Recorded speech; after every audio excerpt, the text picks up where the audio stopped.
Radio. I'll take the night, I'll take the night, I'll take the night, I'll take the night, I'll take the night, I'll take the night, I'll take the night, I'll take the night.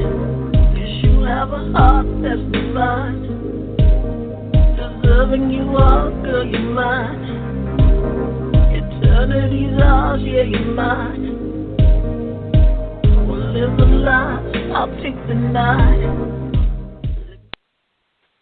Welcome to Take the Night, and I'm your host, Boyd, with co-host D. Shine and Angelica Martinez. And D won't be with us tonight because it's Friday. He'll be with us Monday, but you have me and Angelica tonight. Welcome back to Take the Night. How you doing, Angelica? I am doing good. How are you? I'm good. You on time tonight? I'm like, oh, look at Angelica already in the queue. Normally you show up fashionably late, just by a little bit. I was like, like look a at minute Angelica. or 2 minutes. Jeez, you can see I'm like 15, 20 minutes later, something like that. I said by a little bit, just by a little bit. It's not that bad. I'm just saying I was surprised to see you in there. It seems like we haven't been on it forever, or at least it does for me, right? It's only been 2 shows we've missed, but it feels like a little minute, right?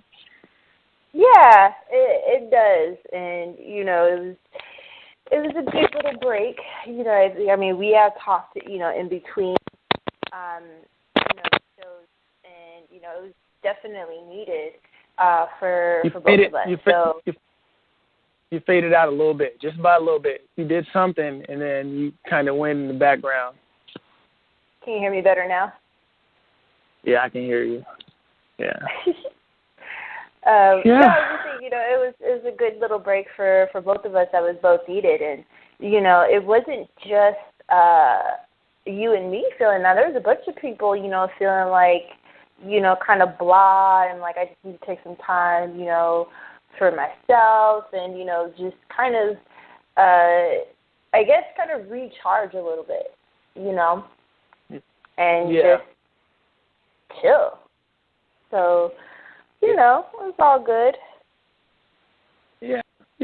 Something in me was, just to give you guys the backstory, I was calling Angelica, was it last Monday? And I was on the line. I was like, something inside of me saying we should take the night off. And, but my mind is telling me to do it because I like doing it. And, the mind and what's going on within are 2 separate things, and sometimes we get caught in between the two and need to make that distinction of what's really going on in situations like that, which will tie into a little bit about what we're talking about tonight.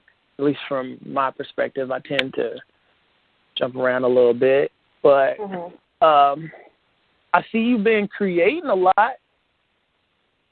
Yeah, I had my pour last night.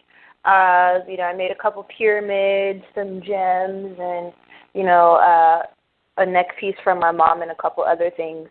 So yeah, it was good. And you're getting down.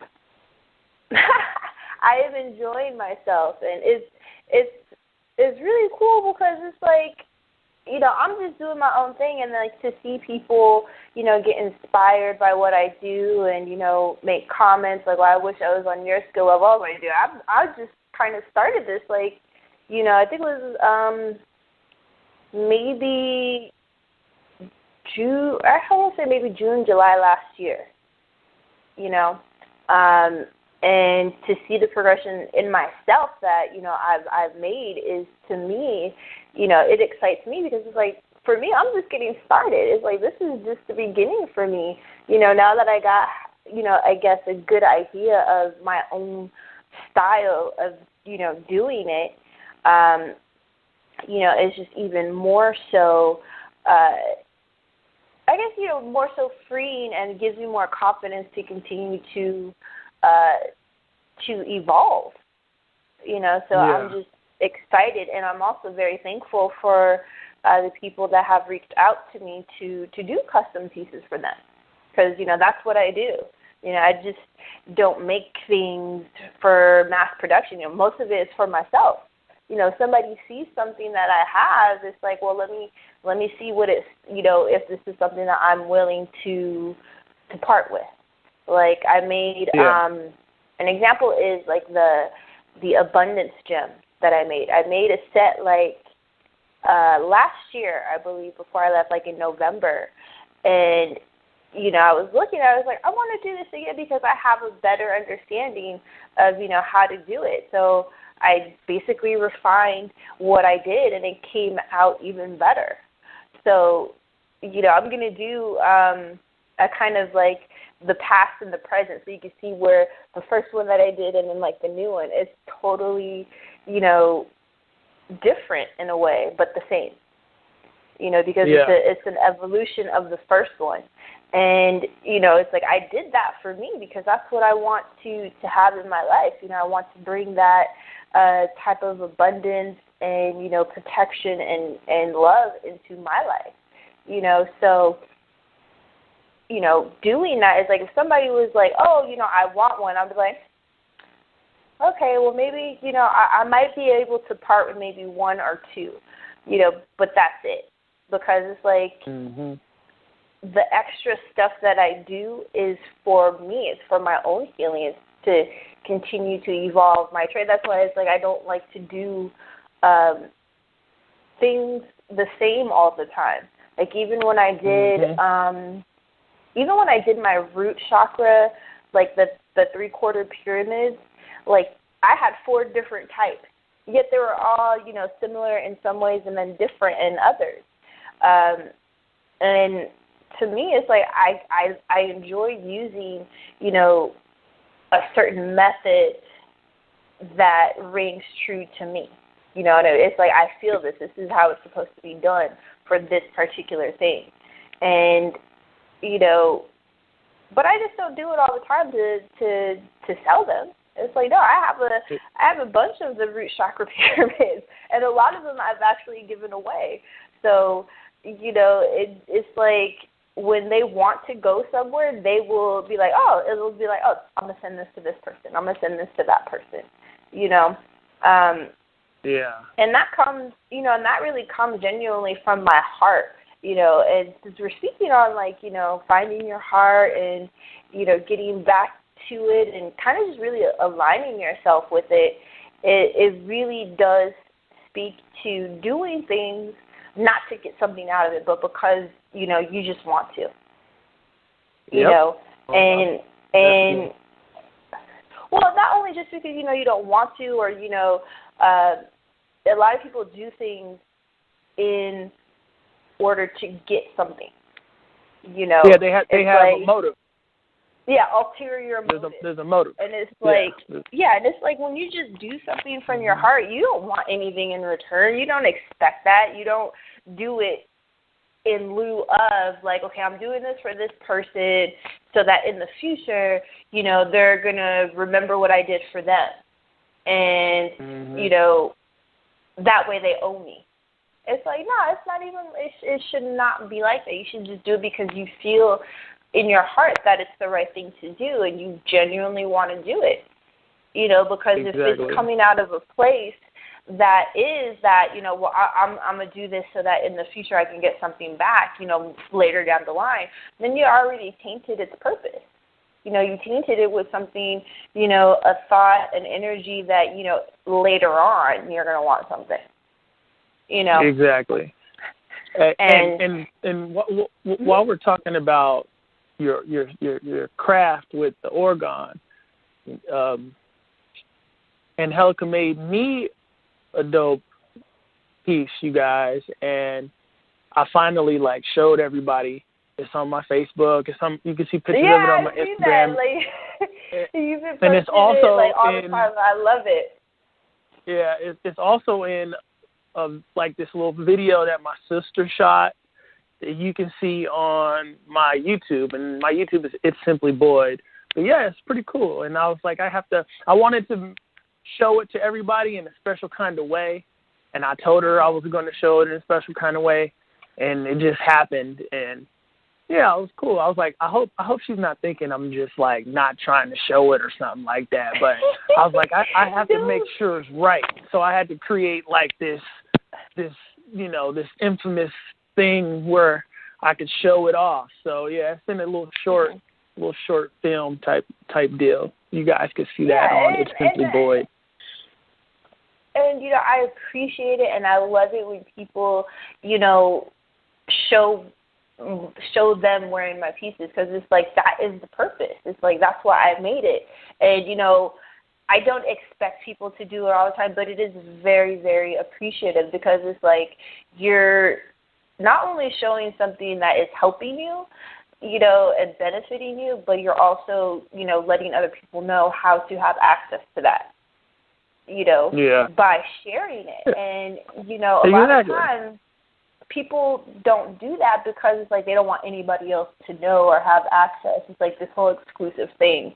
And, it's not really like that. It's like I want people to know about what I do, because I genuinely want to help people.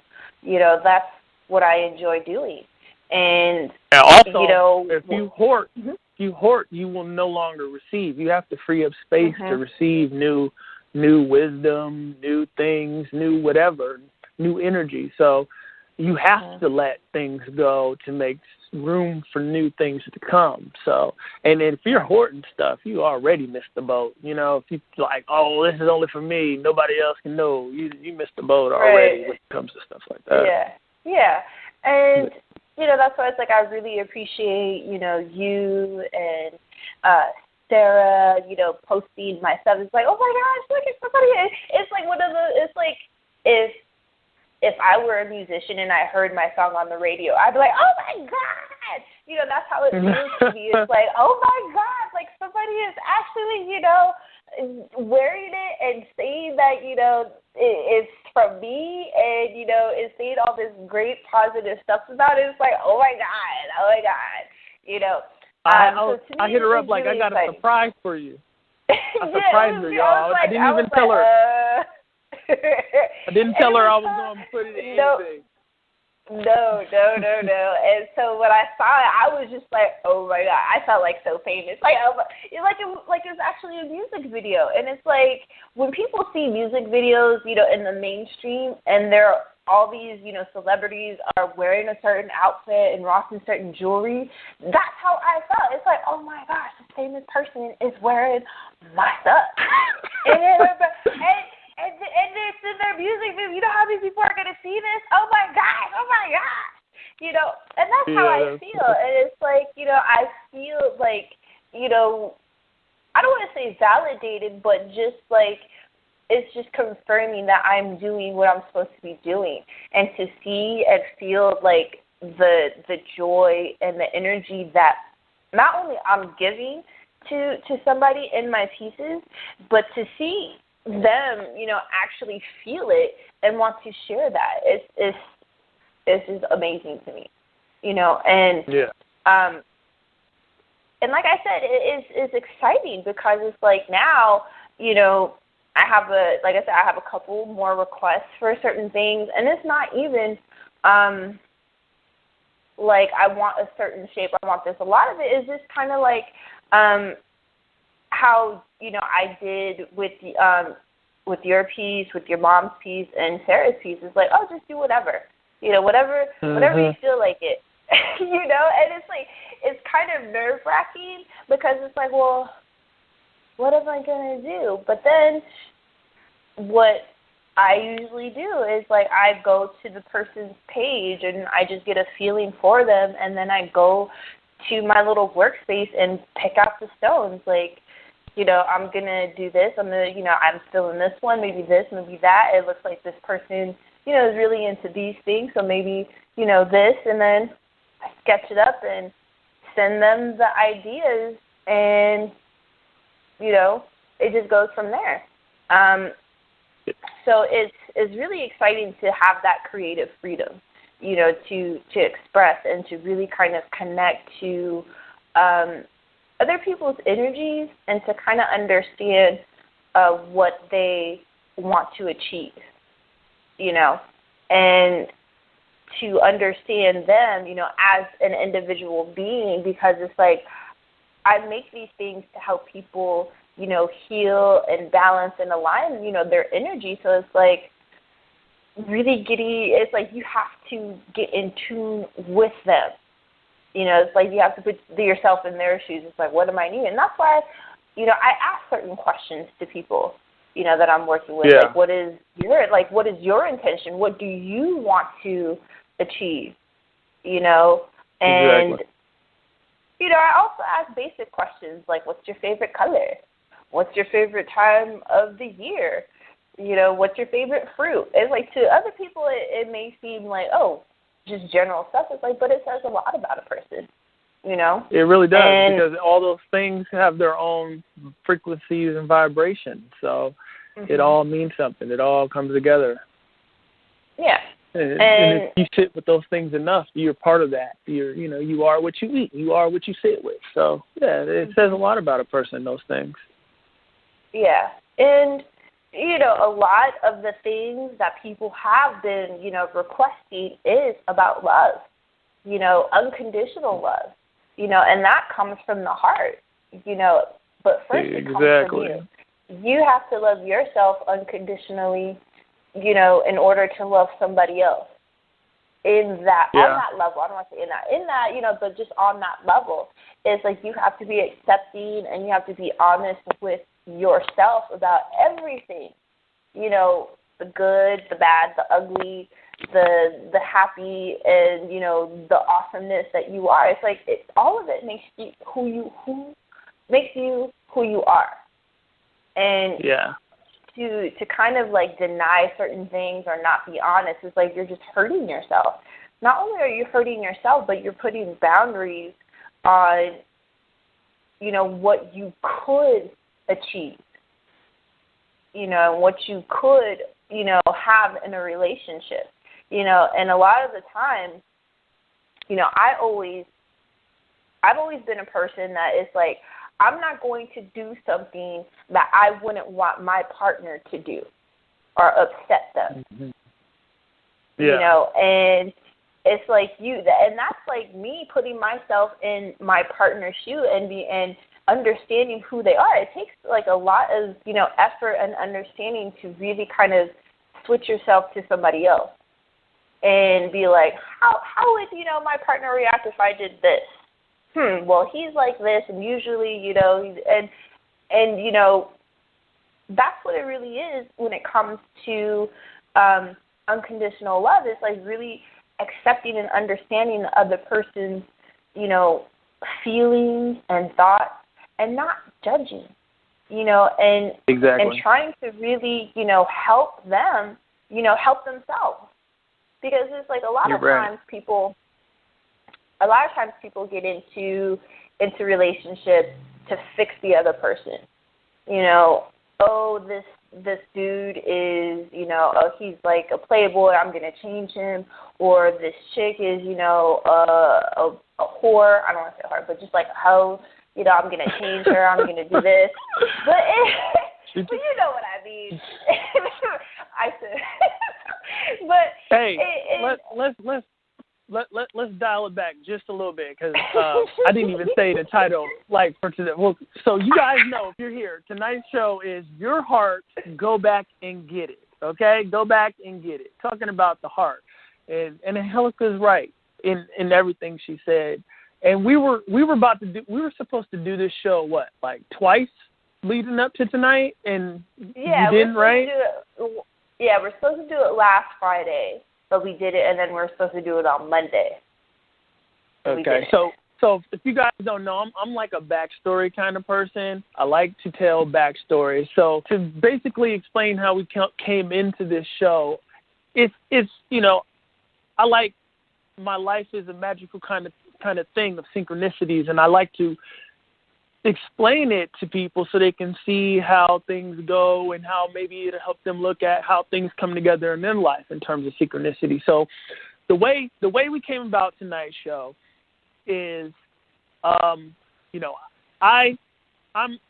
we do some shows on the astro realm, and you can go back and listen to those. We're not going to talk much on that tonight, but I had this dream, and 2 times I've gone to places in the astral realm, and music had been being played there, and I remembered the artist, and I woke up, and I'm like, okay, I sit with it, and I'm like, okay, so this artist, they're like a fairy or an angelic spirit that projects a certain vibration, a certain narrative of their music, right? So if we begin to look at everything in a magical sense, start to look at certain musicians and certain kind of things as what they are. They represent some kind of magical frequency, some kind of vibration, some kind of energy resonance that one can take on or reject, either or, right?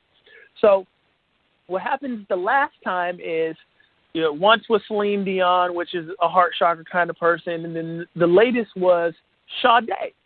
And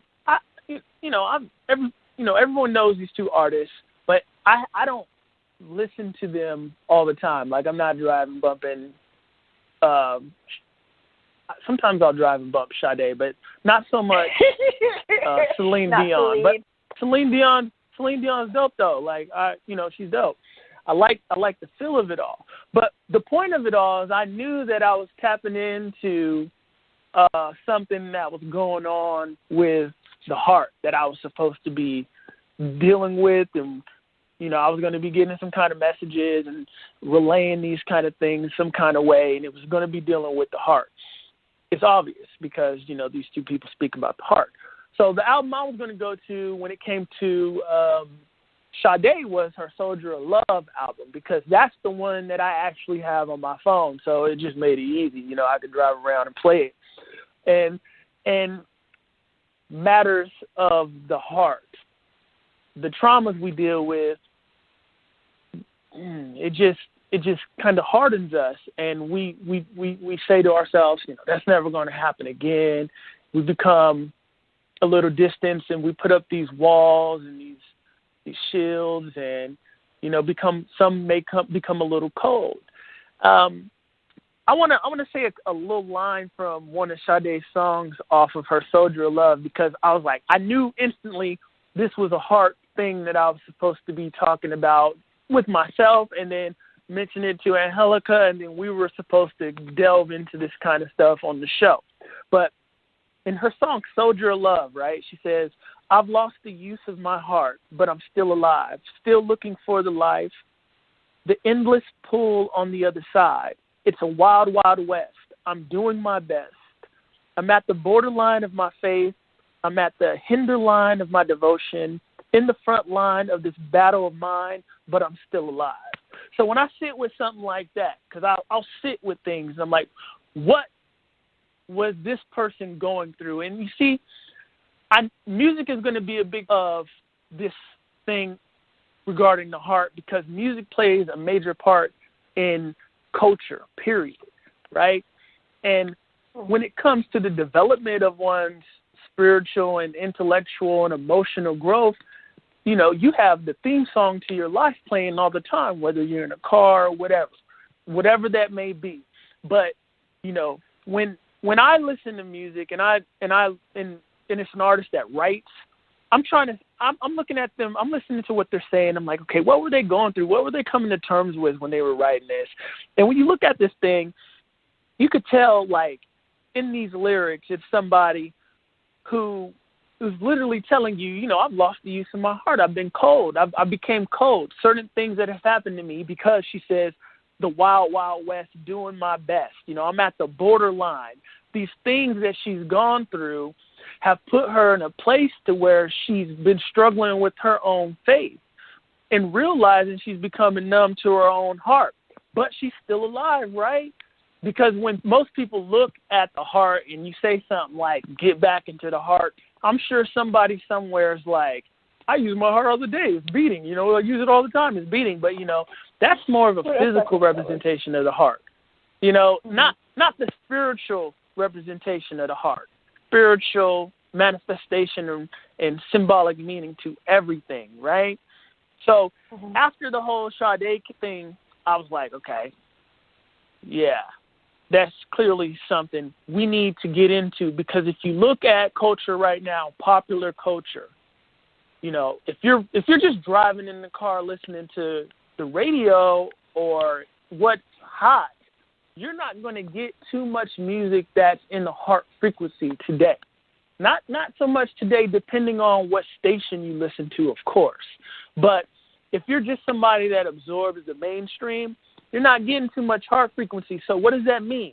That means you're getting another frequency. So what is that frequency that you're tuning yourself to consciously or unconsciously all the time?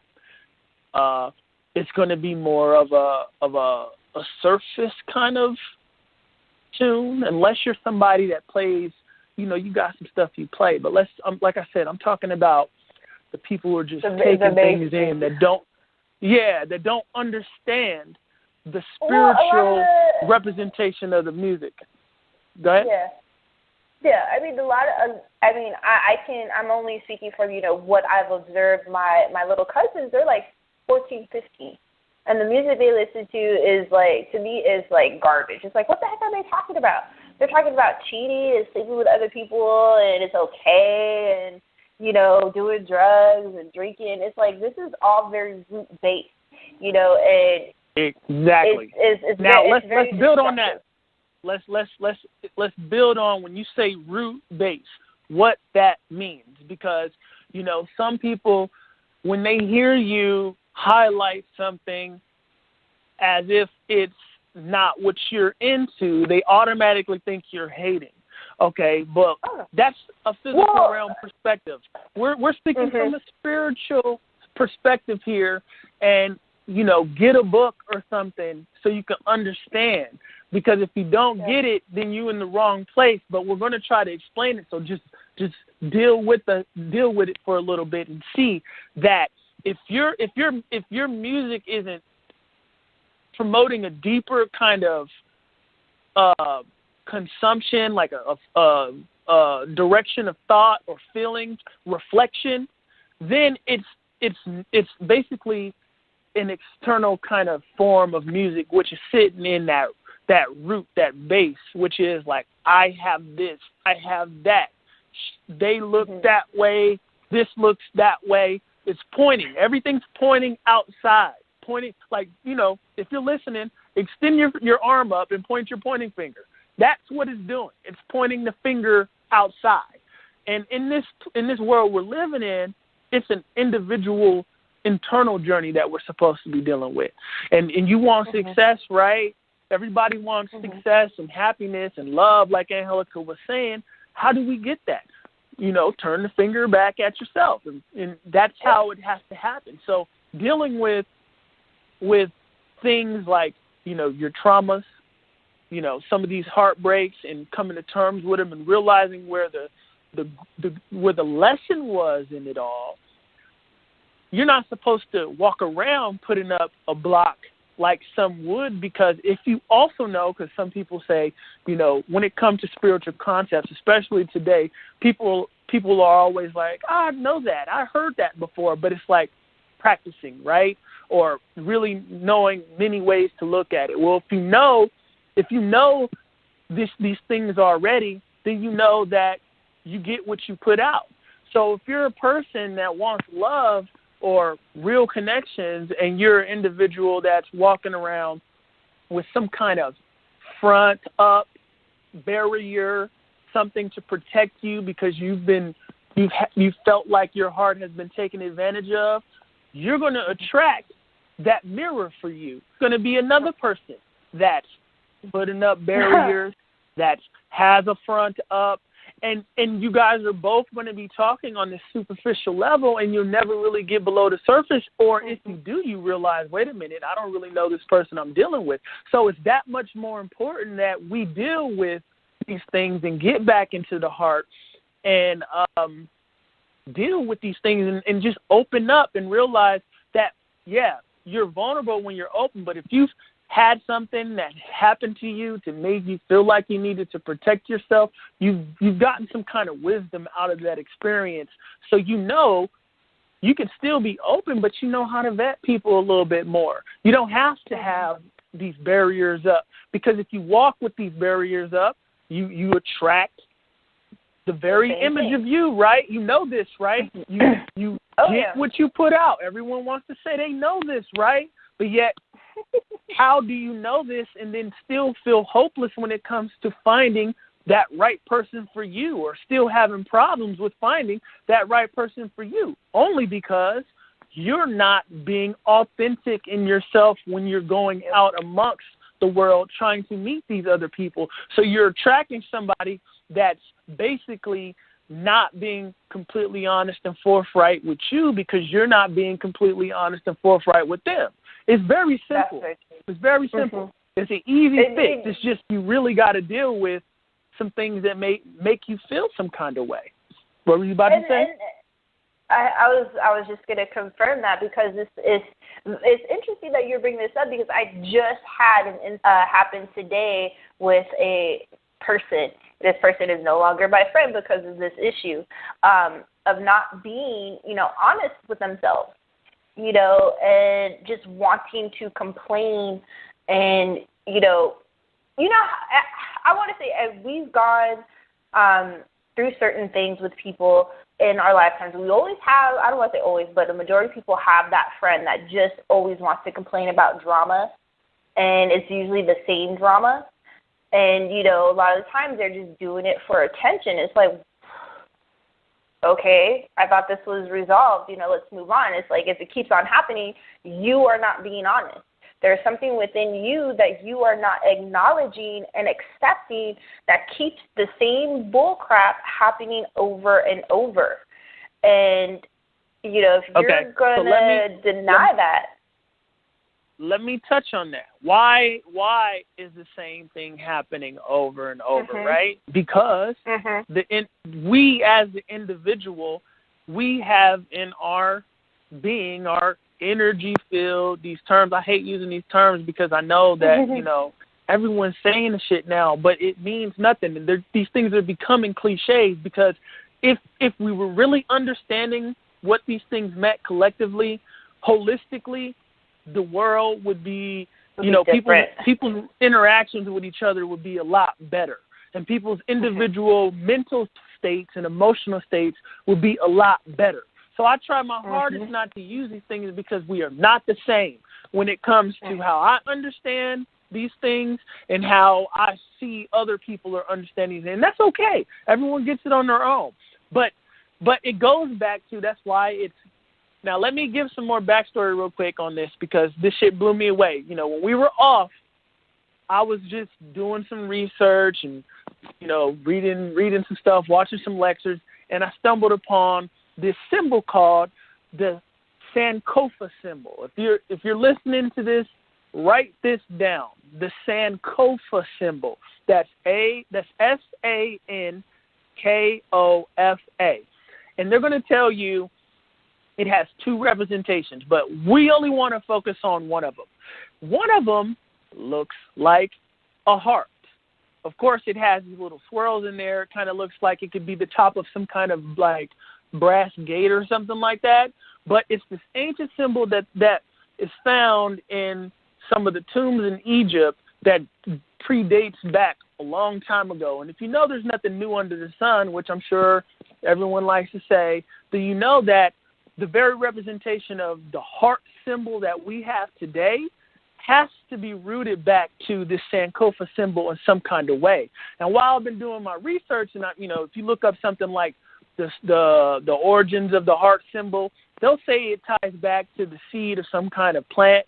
But I'm going to use my, we got the ancestors with us, right? We got intuition, right? So I'm going to use my intuition, and I'm going to say it stems back to this Sankofa symbol. But let me really explain why I'm going to say this. Because the new under the sun, that means humanity, since the fall from grace, let's say, has struggled with the same issues, meaning traumas. We have things that happen to us that harden us. We feel some kind of way. We have some kind of baggage. We take on these preconceived notions about people, and we become mental beings. And especially in society today, everything's measuring of intellect, not much of one's, a spiritual, emotional aptitude, just this intellect thing. And if you get caught up in playing the game of intellect, you realize that game is no different than what a robot can do. So what makes you different than a robot if you're basing your advancement as a being on primarily intellect, when a robot damn near mimics intellect perfectly? What is a robot missing that you have? A beating heart, right? A soul, right? A chakra system, right? So basing ourselves off of being these intellectual kind of thinking beings means nothing, especially when you realize how a lot of people go crazy being trapped in their mind all the time, dealing with all these things in the head. But back to this Sankofa symbol real quick. If you look up Sankofa symbol right now, it'll say Sankofa is a word in the TWI language. I'm not going to butcher that, but whoever's out there that's some kind of master at knowing how to say shit, that's good for you. Say it to yourself. I'm going to just spell it, okay? But moving on to the point, it's from Ghana. Translation is go back and get it. Return, to go, to fetch. Now, I don't know the language, but to fetch, I mean, come on here. We got to have some kind of discernment on how to use our common sense and look at this Sankofa symbol and see that the way we have always told each other stories through society and tribes was using symbols, because, language, writing started with symbols, and then, we start to have language where the symbols start to lose a lot of their meaning, but we use symbols. And when you look at this symbol and you see it looks like a heart, and then you see that the meaning of it means go back and get it, return. When I look at that, the way I decode things and use things to my benefit, I'm like, wait a minute, this is telling people to return back to their hearts. Because why? Humans become these mental beings. Regarding the chakra system, we end up getting thrown out of our hearts through trauma, and keeping all this hardness and this perspective on whatever has done us wrong, and all that kind of stuff, which is true, and we have the right to. But how is that serving us on a spiritual evolutionary kind of way as an individual? You can hold on to the things that have happened to you and your raw emotion that's from a negative perspective on things all you want. That's good for you. But as an individual, when it comes to evolving as a spiritual being, there's no way to do that. There's no way to get into the crown of your system without going through the heart. So you have to go back into the heart and learn how to sit with that before you can transcend into your higher spiritual frequencies. And this symbol says go back and get it, and it looks like a heart, and it says go back and get it. To fetch. I don't need to know what it means from that person that want to be all deep and break it down and all this look, let's make it black and white here. We make things very complicated sometimes. And if you know that when you look at the heart chakra, it tells you can look it up right now. It's the bridge between higher and lower spiritual concepts, meaning it's the bridge between those lower chakras and those higher chakras. Things of the more physical realm and physical nature and external focus, and then things of the more internal nature, the internal focus, enlightened things. So there's no way to get there to that enlightened place without first going through the heart. It's the bridge. So this automatically allows you to know how to also discern, some kind of, wolf in sheep's clothing. Somebody that's projecting to you that there's some kind of enlightened individual, but yet that everything in their action, in their beings, is nowhere near rooted from the heart. And I'm not talking about, because people will get having heart confused with the spiritual representation of the heart chakra. Like, I have the heart of a lion, I will pursue and strive, and I can go fight, and that's the physical representation of the heart. I'm talking about the more spiritual representation of the heart, And if you give me a moment, I'll show you, I'll read some of the attributes of actions rooted from this spiritual place. Love for oneself and others, relating to relationships, compassion, empathy, forgiveness, accepting, transformation, change, ability to grieve and reach peace, compassionate, discernment, center of awareness, integration of insights. Now, when I look at this and I put this up to the society we live in today, I notice a lot of problems, especially when it comes to compassion. In today's society, you know that the heart is that I tapped into that heart frequency, and we're supposed to be talking about this because the heart is nowhere near where our society is from the spiritual representation of. Yeah, everybody got the heart to speak up and say what they don't like and say what's ugly and talk about somebody that slipped or protest. But what does that have to do with compassion? What does that have to do with empathy? What does that have to do with forgiveness? What does that have to do with acceptance? What does that have to do with the ability to grieve and reach peace or to be compassionate? And when you understand that the heart is being tapped into from strictly a physical perspective for the most part in today's world, you'll realize why we have a lot of the problems we're having when it comes to little crazy kids running around shooting up schools and stuff like that. They're clearly just mental. They've had some kind of traumas, right, by way of us not cultivating the youth to be more compassionate, more filled with love, knowing how to be relating to others, knowing how to have forgiveness, knowing how to accept change and how to strive for transformation, the ability to grieve and reach peace only after some kind of mass tragedy, right? That's in terms of today's society. To be compassionate, these things don't even exist.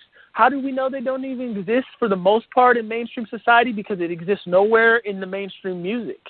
So it's going to mean that it's absent from whatever the popular culture is, which makes it absent from, remember, out of sight, out of mind, right? Which makes it absent from the spirit and the souls and the consciousness of the youth, which is going to make them more hard and more mental, because what happens is we go from the lower chakras, those base roots like Angelica was talking about, and then we want to stand up for ourselves. And what we do is, what people don't understand is what we all have done is we end up bypassing the heart because we felt that pain when we're in tune and we're sensitive. We don't want to feel that no more. We're like, no, I'm not going there no more. I'm going to put up these fronts. I'm going to put up these barriers. You bypass the heart and you go straight to using your throat chakra. And then you use it from that root chakra. So you basically create a detour. Instead of going the bridge that's the way, and, from any way you want to look through, any way that the system has been decoded to reach spiritual transformation, the heart is the gateway. It's left everywhere. But what we do is we since that's a sensitive place for us, we create a detour, go from our root chakras, bypass the heart, and go straight to vocalizing, go straight to mentalizing. And what happens, there's no compassion there. There's no compassion. There is no empathy. There is no forgiveness. There is no transformation. What's there is logic and intellect, which means most people can make sense of why they're right and why someone else is wrong. But there is no peace made or no common ground made because there is no empathy. You're seeing it strictly from a debating perspective. I'm going to debate. The great debaters, right? We're going to sit here and debate. Let's highlight these great debaters. No heart in that from the perspective of empathy, compassion, love for oneself and others, relating to others, just debating. All intellect, all throat chakra, from the perspective of wanting to be right and to prove someone else wrong. So you realize that when you're dealing with things like this, when you're dealing with a society that like ours, that's basically saying, we're not going nowhere near the heart because we traumatize each other all the time and no one tells us how to heal these things. You see that a lot of the problems we have are basically rooted from the fact that everyone's been thrown out of their own hearts. And when you look at this Sankofa symbol that our ancestors decided to leave behind, it means go back and get it.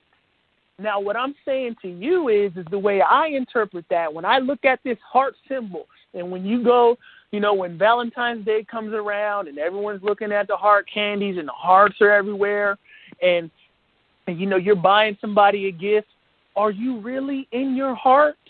Let's start asking ourselves this, or are we mentalizing aspects of the heart, just like a damn robot would do? You ever watch Star Trek and see Data trying to feel like a human, trying to go through the motions? He's like, I know humans feel, so I'm trying to do this. That's what we tend to be doing, because if we were in the heart, it would be more about wanting to relate to one another in society, accept one another in society, help each other grow in our society, and not just be running around beating up on each other all the time, because the kids are going to be a product of that, and then they're going to go around and you're going to have to fear for yourself from one of them that's, you know, feeling some kind of way all in their mind, all mentalizing themselves, and then they go out and they've built up the courage, the heart externally to go do something crazy in the world, like, you know, go harm a whole bunch of people, strictly because they didn't have a way to have anybody tell them or show them the way that, okay, you can deal with these things and learn from these things that have happened and basically become stronger from it all. So, you know, look up the Sankofa symbol and go back and get it, your heart. Like Angelica was talking about, people want love, right?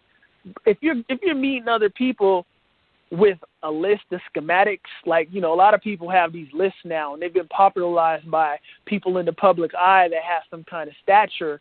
So people now have lists. She must be this way. She must look this way. She must have this. She must have that. Do you think, does that seem like heart to you? The heart, when I just said it's, you know, that there's no heart in that at all.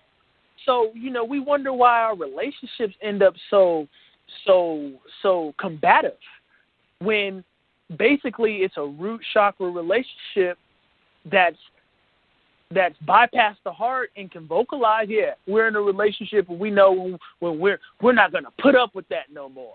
But yet we don't have any compassion for what the other people are going through. But we know we want, but yet we can also fix our lips to say something like, you're not considerate of others. And I've always known that the first person to say you're not considerate of other people, that's the person that's never considerate of other people, because they're saying the shit. Most people normally have a problem with others. They see things in others that they do themselves. And that's just another aspect of the realm being a mirror. Everything's a mirror in this realm. So you get what you put out. And what you don't like in others is something like those people that say, you always cutting me off. They always cutting people off. And, you know, I'll cut you off. I'll cut Angelica off while she's talking. But I don't mean anything by it, and I'll never say, you're cutting me off, because I'm not meaning anything by it when I do it. But that person that says you're cutting me off is a person that has some kind of, they just want to speak. And there's nothing wrong with that, but they want to speak more than they want to understand what's going on in the conversation. And then it always happens, like once one person says it, then it's like a chain reaction. Now, you cut me off, but yet you cut me off. And it's like now this thing where we're supposed to be resolving some deeper issue and coming to some kind of bond has turned into some external pissing match about who's cutting each other off, fighting for the opportunity to speak, and you lose all ground of any kind of progression in that kind of situation. And there's no aspects of being rooted in the heart chakra going on in conversations like that. There is no love, there is no compassion, there is no empathy, there is no forgiveness, there is no patience, there is no transformation, there is no it's just simply people trying to mentalize what's going on to get what they want. And it goes back to what Angelica was saying about people wanting that invested interest. Like, you know, you hitting up this girl and you being all kind, or to this guy and you want to look all good, but it's like, do you have a motive, or do you just want to have a real connection? Because intention is everything, right? We know this, right? We like to, you know, because I'm saying that because every time you tell somebody spiritual principles in today's society, they'd be like, you know, I know a lot of these things, but it's like, okay, good. You know, we all know that we should treat people with respect, which has been told to us all since we were kids. But why is that not the predominant action being displayed in the world? Because few practice what they preach. So it's not a matter of what you know. It's about it's a matter of building the habit with routine and ritual to become what you know, instead of just being somebody. You see, the realm is built in intellect, which is a whole bunch of people in this age of information absorbing information and just relaying it intellectually in conversations over a glass of wine or at a bar. And yeah, it's what they know, but it's not necessarily all the time in those realms what they are. You see the difference? To be talking from what you are and then to be talking from what you know are completely different things. It's like someone's talking about being a person that specializes in talking about cats.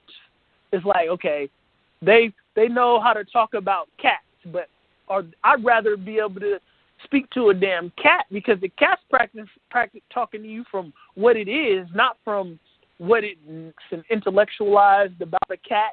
That's what we do in this society. We talk about what we intellectually have come up with more times than we talk about from a place from what we are. And that's when they go back to how they say, does art represent life, or does life reflect the art? It's a dual reality. In some cases, the art is going to reflect the person's life, but in most cases, since we live in this realm where people don't have self-esteem and confidence to be their own people, most of the time the art is prompting all the people to act in the way of the art. So again, is it speaking from what we are or from what we know, right? Because it doesn't matter what we know. It's like, what do we live? Are we living that? You know, are we living that? And that's the point here.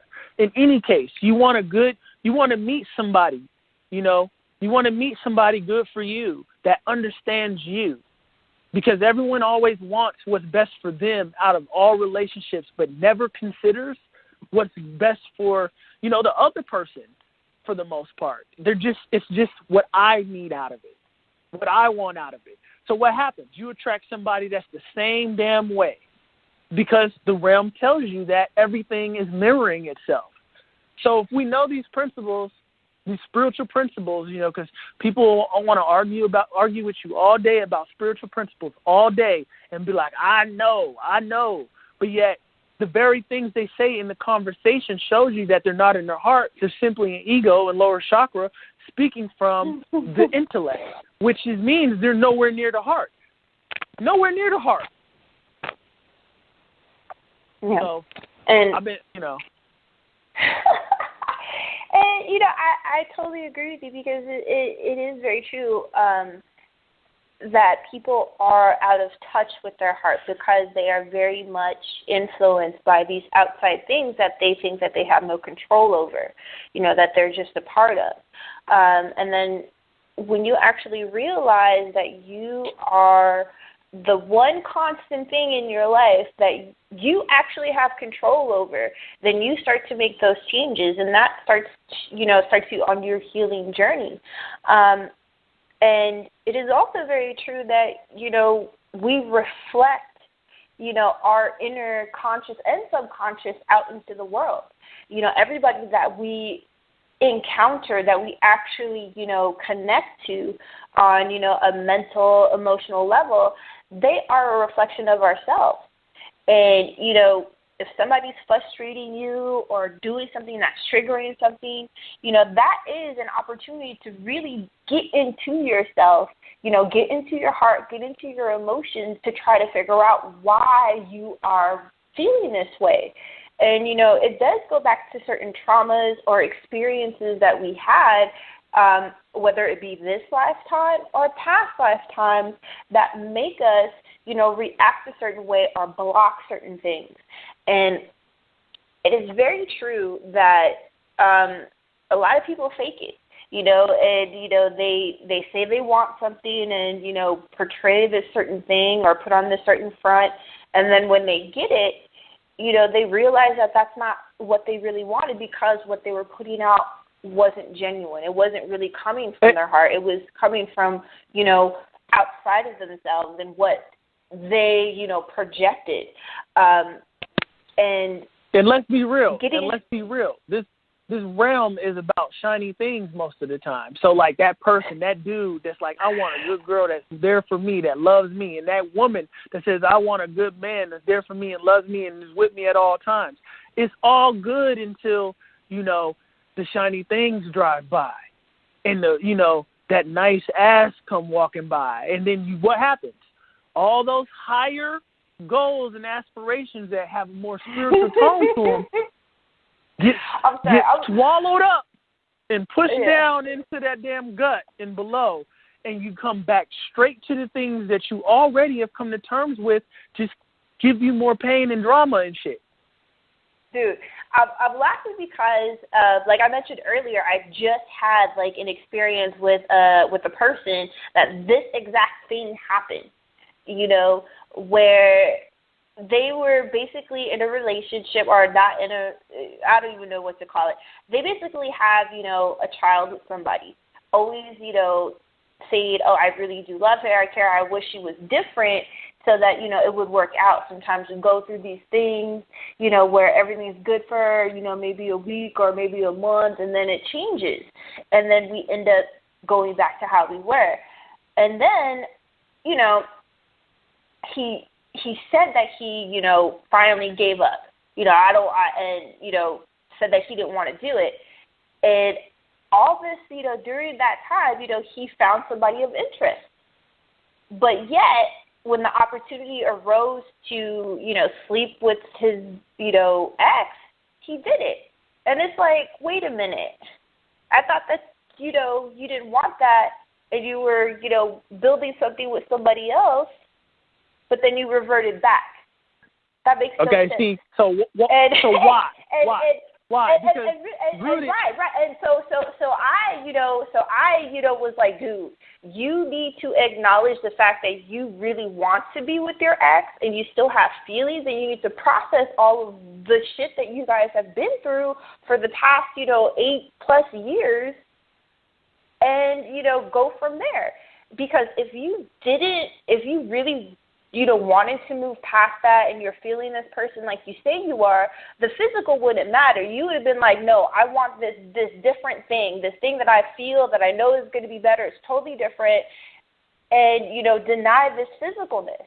But you didn't. So that speaks a lot about you. And you need to process that internally and what that really means. Get into your feelings and be honest with yourself about what it is that, you know, is making you, you know, go back to this person that you say that you don't, you know, want to be with.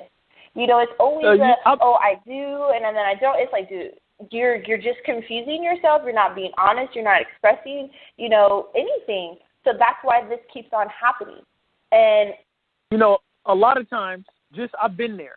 So a lot of times, it's not even that deep. It's just more of, you know, when you're a male and you haven't reached a certain spiritual growth inside of yourself, it's a physical thing. You know, it takes time to get to know that new woman who, you know, see the male, you know, why do they call the male a dog, right? Just from a basic cultural perspective, because he tends to, you know, swing it around at any given moment just like a dog would.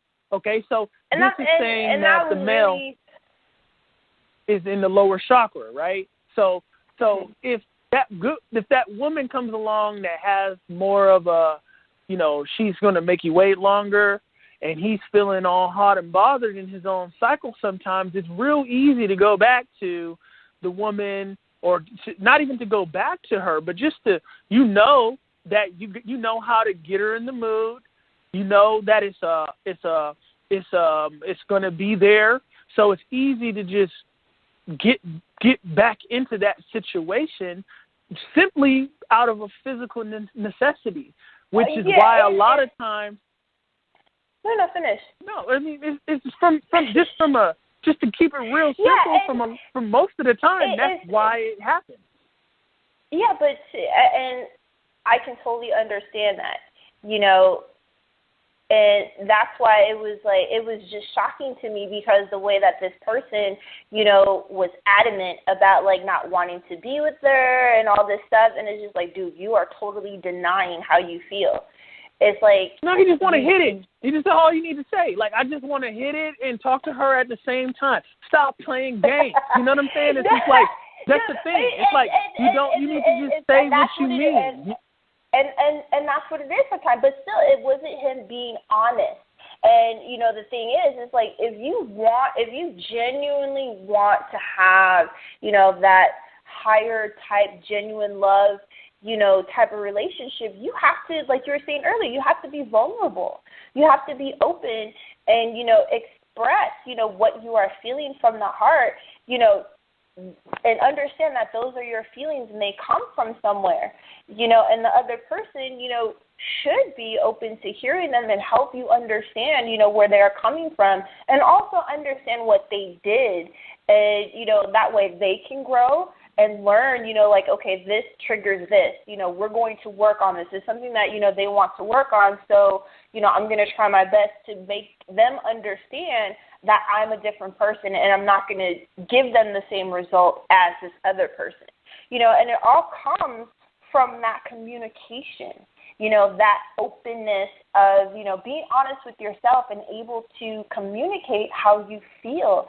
And, it is very scary, to be honest with somebody else. It is even, hard to do it for yourself, and expressing, how you are frustrated with, how you get angry at things or why you don't like a certain type of person. And it's these are growing things. These are things that we have to be honest with ourselves. But see, the thing is it makes life way easier when you do open up. Because you know what I always hate? When you watch that damn network TV show and you see that moment when the character, all they have to do is tell what's going on to the other person, and it will solve this drama that's about to unfold. But what do? They never tell them. Therefore, they keep this secret, and then they find out later, and then you go through this annoying ass. I hate drama in TV shows, because if you tell somebody what's going on and why you don't like something, what happens? If they care, they'll either, make those adjustments for you, and then you don't have to worry about it. But if they don't like those adjustments, what would they do? They will go move on, and then your life and their life is easier, because you're not compromising in the way in which you don't want to do, and neither are they.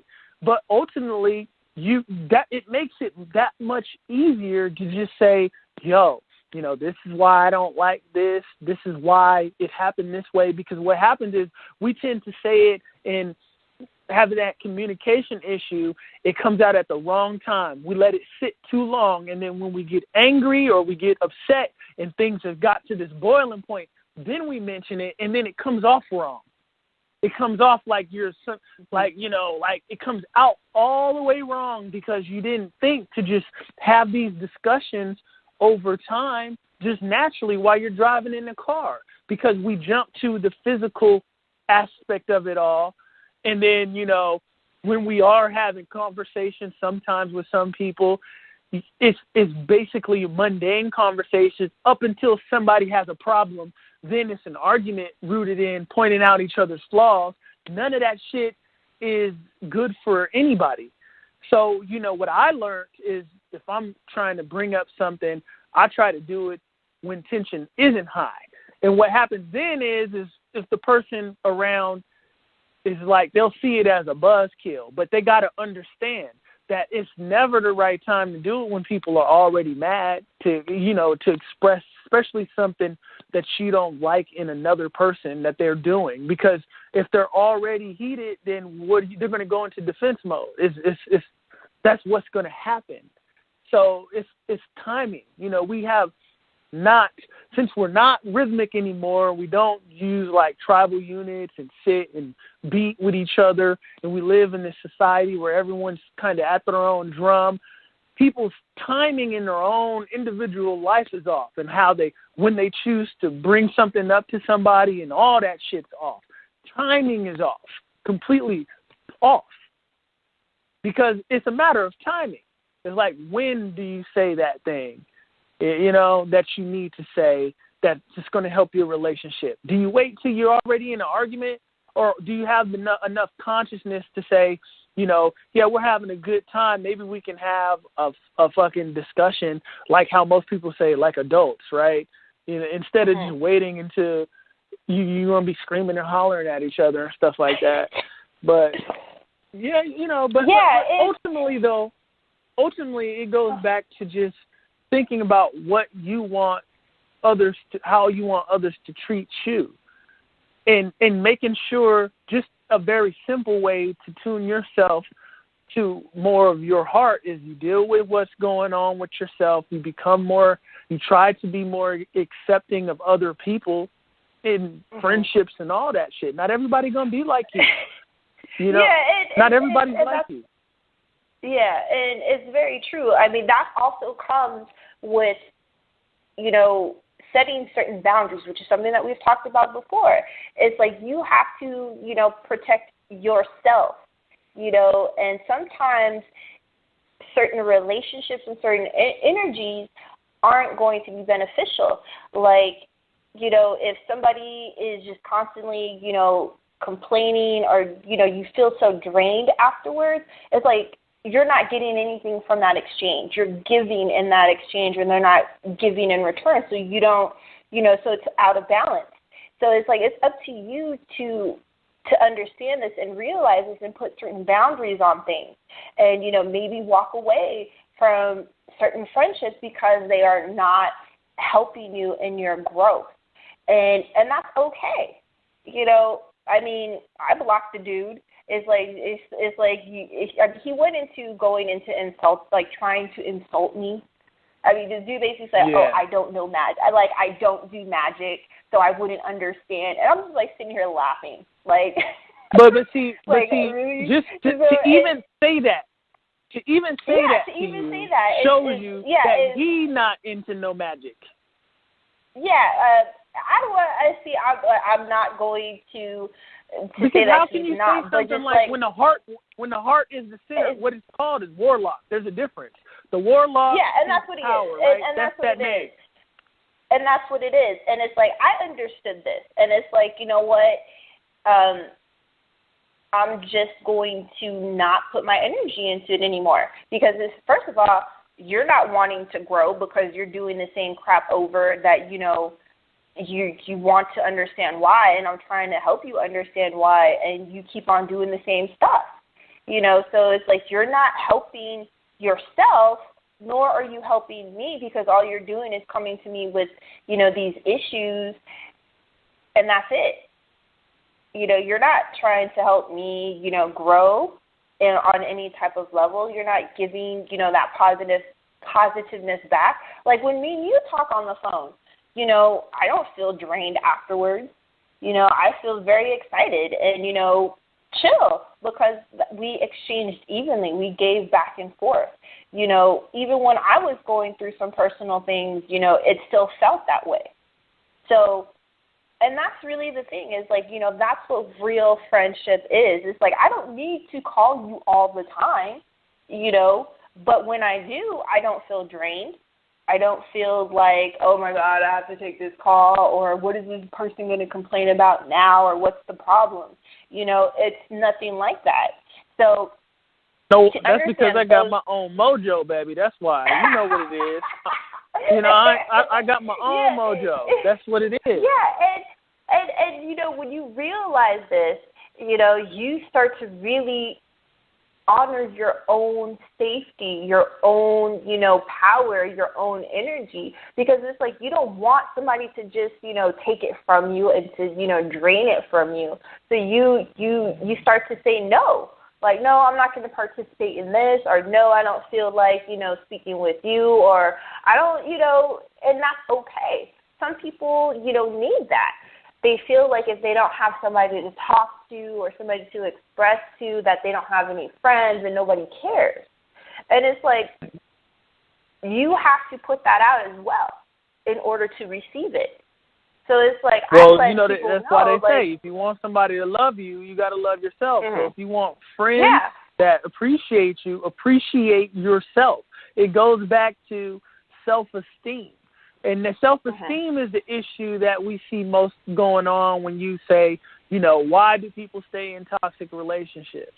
It's because they have a vanity-based, an external-based thing that's holding them there, whether it be a good time, a situation that makes them feel comfortable, or anything along the lines of the root chakra or external-based things. And that's why you end up putting yourself in your own suffering by your own vanity. And nobody ever tells somebody that. It goes back to, like, when the devil makes a deal with somebody, what is it, you know, when you hear the stories, what is it? They already know what you covet out of life.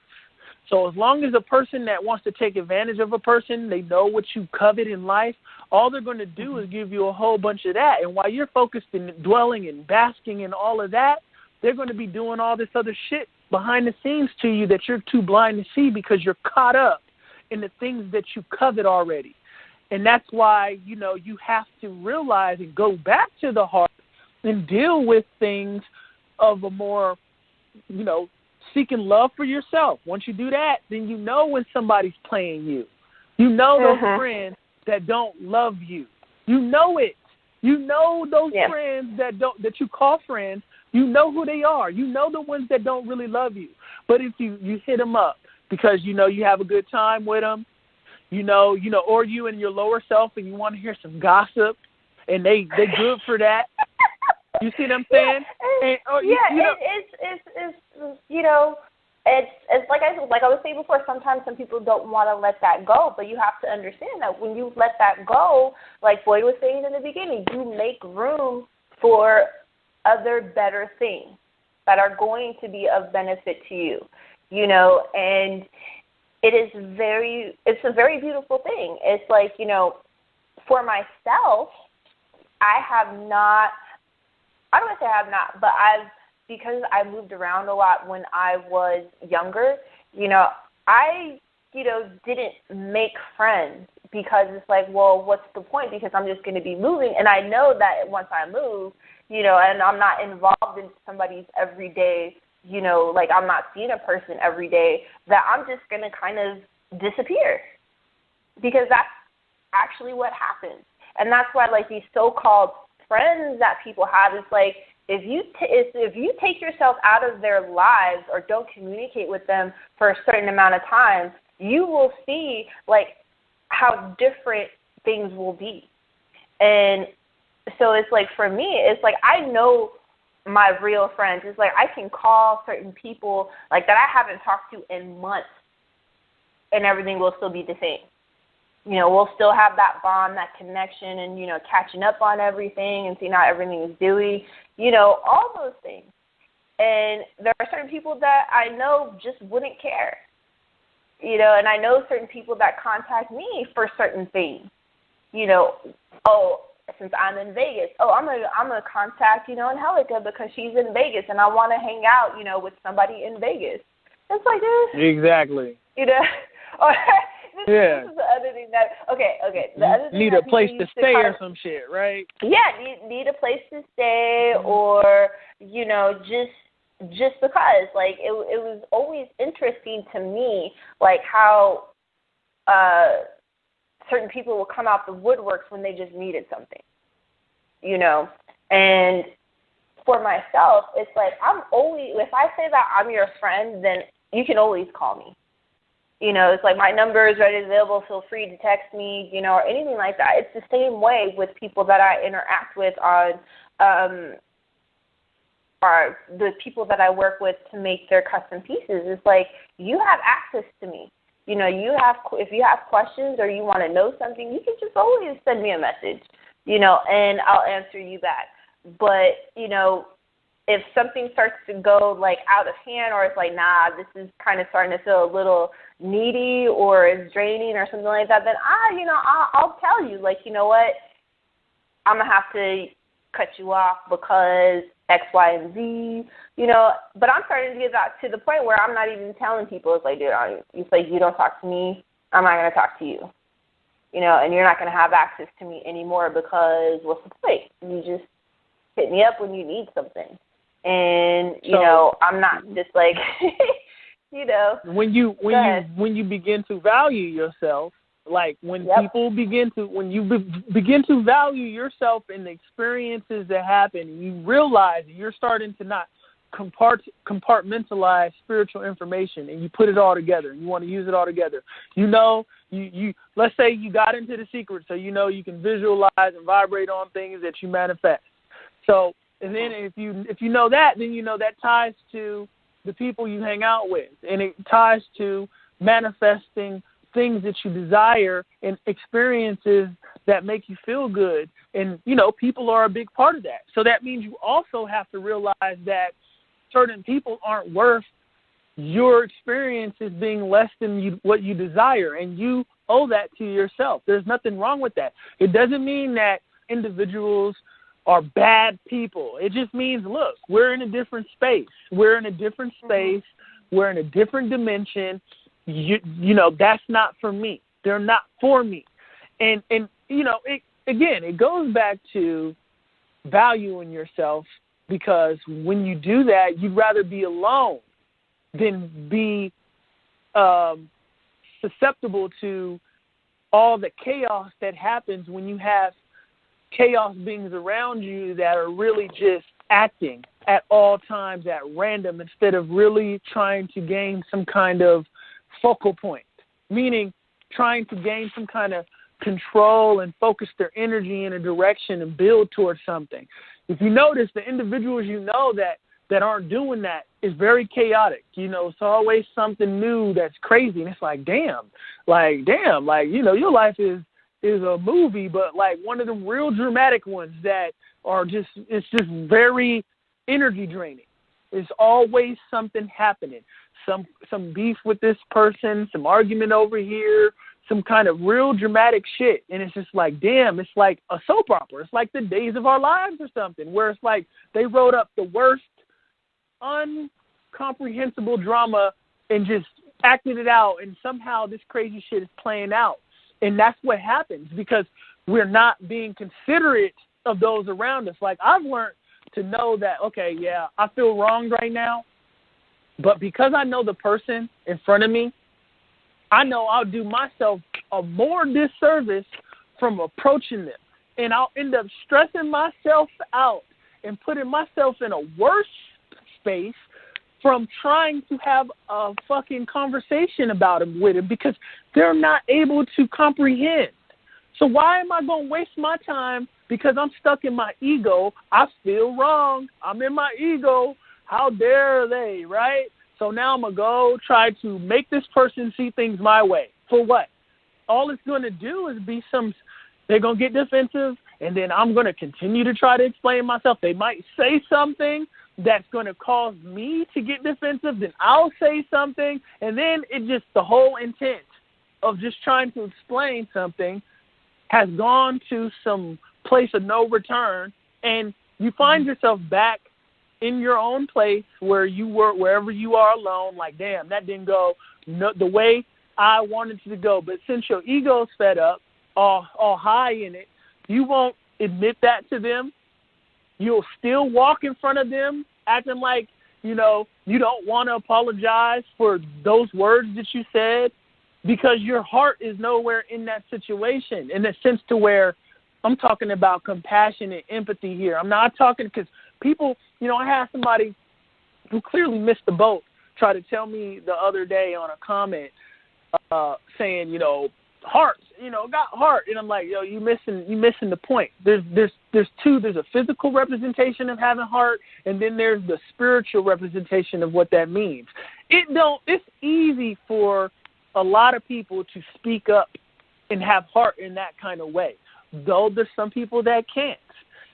But that's a whole nother kind of having heart. That's an external kind of having heart. You could say a dog has heart when it feels wronged, or if it wants its food from that other dog, it's going to have heart just like you and go start a fight. What does that serve you? I'm talking about, in a sense, the spiritual evolution of us as individuals. Remember, this thing is bigger than, this life. If you don't, if we don't figure it out in terms of how to coexist with energies around us from an individual spiritual perspective and deal with our baggage, our heart at judgment will not be lighter than a feather because of all that baggage. You're holding that, and it swells up in a physical sense, just like they tell you stress in the mind and the body causes literal tension in the body. But, okay, so from that perspective, your heart won't be lighter than a feather, and if you need to go figure out, that's an Egyptian thing that happens in the afterlife where they weigh your heart as a feather to see if you transition to come back into synchronicity with that all energy, or practically do your ass just come back and get that baby brain put back on you in reincarnation to have to figure this shit out all over again. So when I'm speaking about the chakra system and getting into the heart and being able to not be in the ego and say, okay, yeah, this person in front of me is on their own journey. Yeah, they haven't figured out something that I've come to terms with, and they keep wronging me in that regards. But I'm not going to be able to explain to them, because people only understand what their perception up to the point of you coming in contact with them allows them to. So if they haven't read the things that you've read, come to terms with the things that you come to terms with, been presented with the things that you've been presented with, you guys are going to be speaking from two different vantage points. It's going to be like you're speaking Chinese and they're speaking Swahili. There's no point. There's really no point. That's why I'm not concerned with trying to be something different on Take the Night. The people that get it will get it. If the people that don't get it, they will bounce. And that's not saying that they're less than or the others that stay are greater than. It means everybody is going to be understanding things at their own rate. And I understand ultimately it's about our own individual growth. So when I'm speaking about the heart and returning back to your heart, it has nothing to do with relationships. From my perspective, I can do without relationships. A lot of times it's work dealing with your relationships. Let's be real. It's work. It's work. Why is it work? It's because you have to divide yourself to other people's emotional needs. So it's a great experience to learn how to be a more wholesome, balanced individual. But at the same time, you realize, why it's work also, and what that lesson is here to do for you also. It's like when I'm speaking about the heart, I'm speaking about how to understand it, how it suits you as an individual. If you get over your baggage and over your dramas, you end up not getting sucked into arguments at every turn because your ego or your emotions are being poked by the things people are saying unconsciously or consciously to you. Why let it affect you? If somebody's trying to get on your nerves and you've come to terms with what's going on in this realm, you realize they got a problem. Clearly. They're more focused on what you're doing than they need to be working on themselves. So why are you going to let yourself, if you know you manifest the things that you vibrate on, the things that you focus on, why are you going to let an external influence, another person, pull you out of the vibration, the alignment with the things that you want, the person that you want to be, when they're going to be who they are when you get sucked out of who you want to be? Because you're just going to be closer to who they are. If you get sucked into that argument, that's who they are. So now you're more them, they're still them, but now you're in regret because you've lost some of you or who you wanted to be.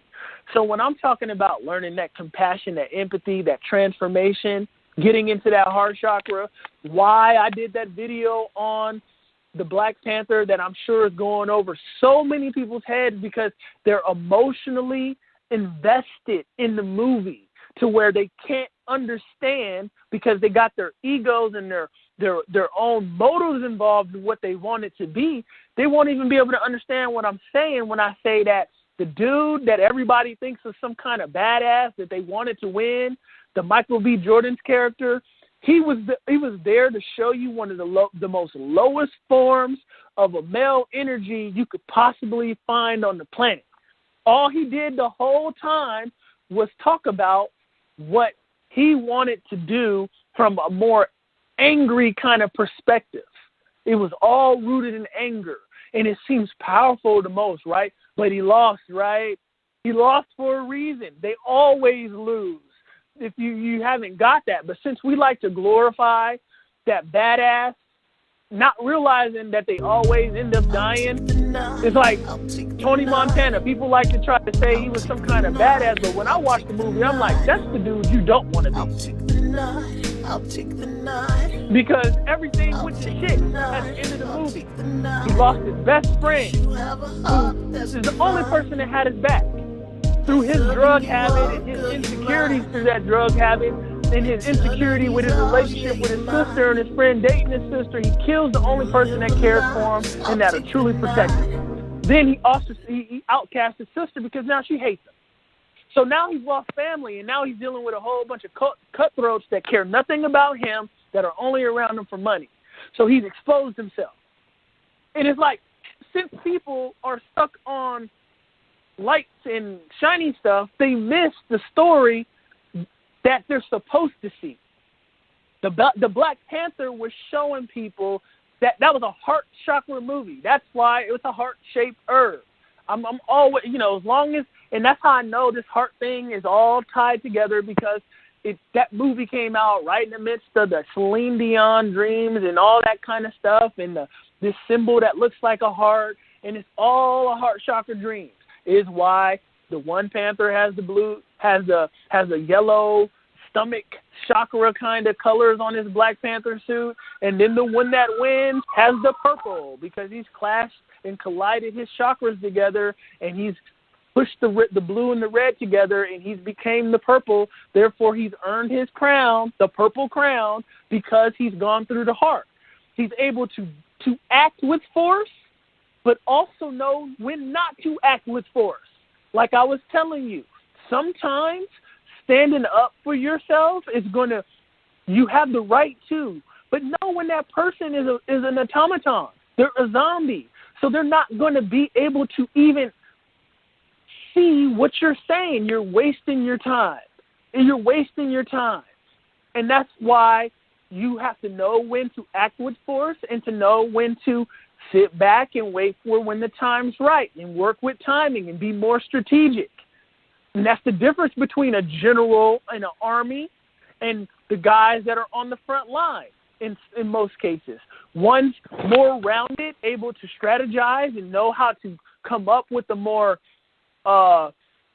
advanced approach to get what they want out of a situation, just to remove it from just primarily being war. And others can't. They just want to run in, guns a-blazing, right, like they say. And it's like, come on here. Get back into your heart. It'll make life easier for you. And then your gifts, which that movie shows you, the heart-shaped herb gives you the power, right?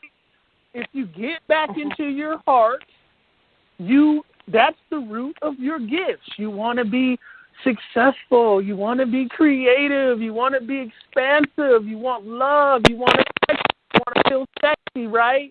You got to love yourself.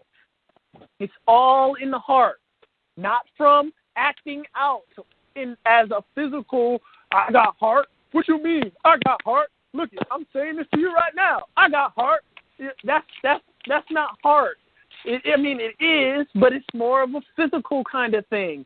I'm talking about being able to to a spiritual kind of way. And that's what that movie, just to bring it to close that out, was showing you the difference between two family members that both have a tie to the crown, but one's unfit to rule, the other one is. Why? One is a lower chakra being that's created a way to the voice chakra. He could talk all day, right, about what he want to do.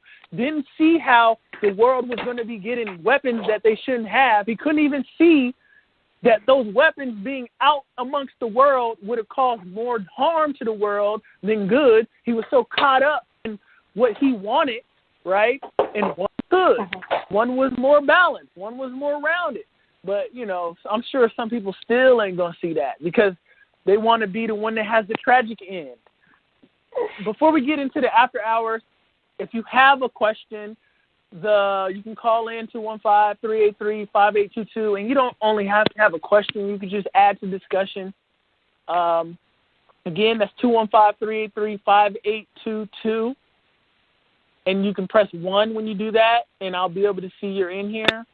And so I'm going to do this now. Someone has their hand up. What do you think about that, Angelica? Go for it. Area code 412-9703.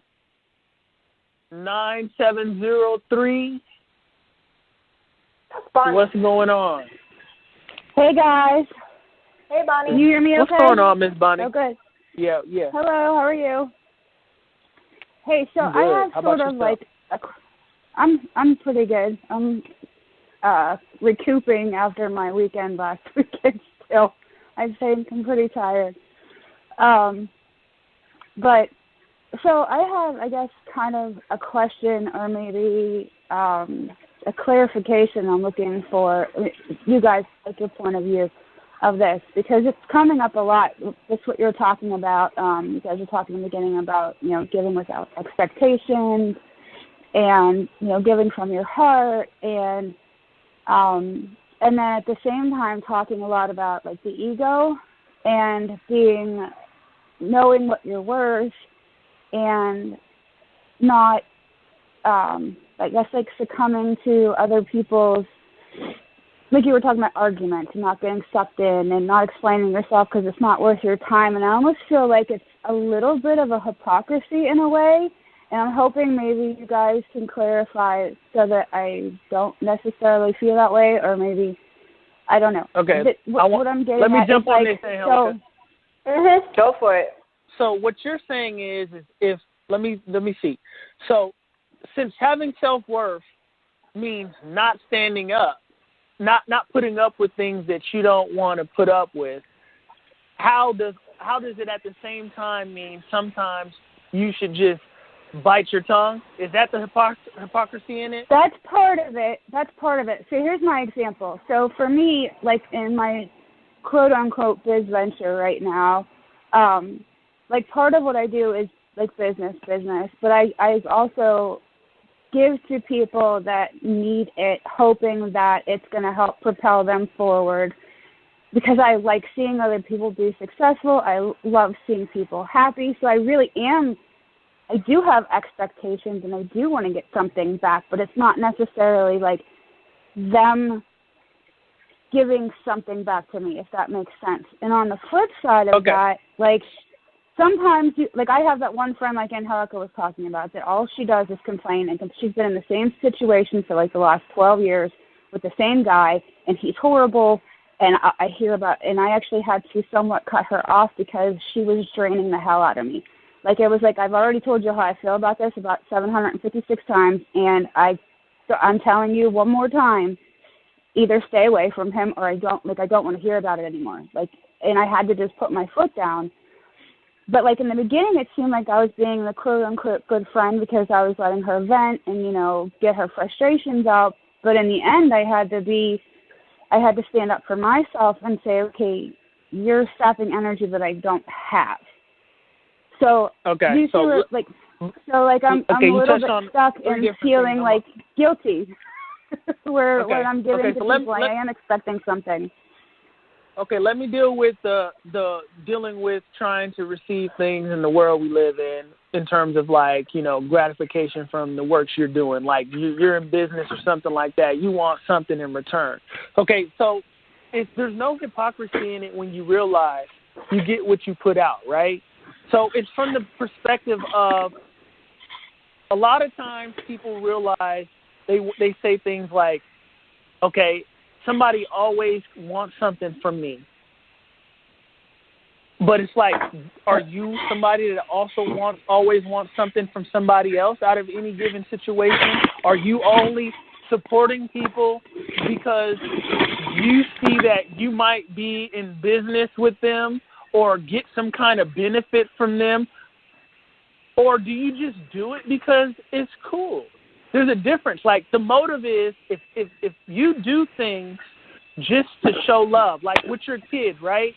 Do you tell your kid that what they drew when they scribbled and, you know, that it was beautiful because you wanted them to love you? Or did you just do it because your heart was in the right place?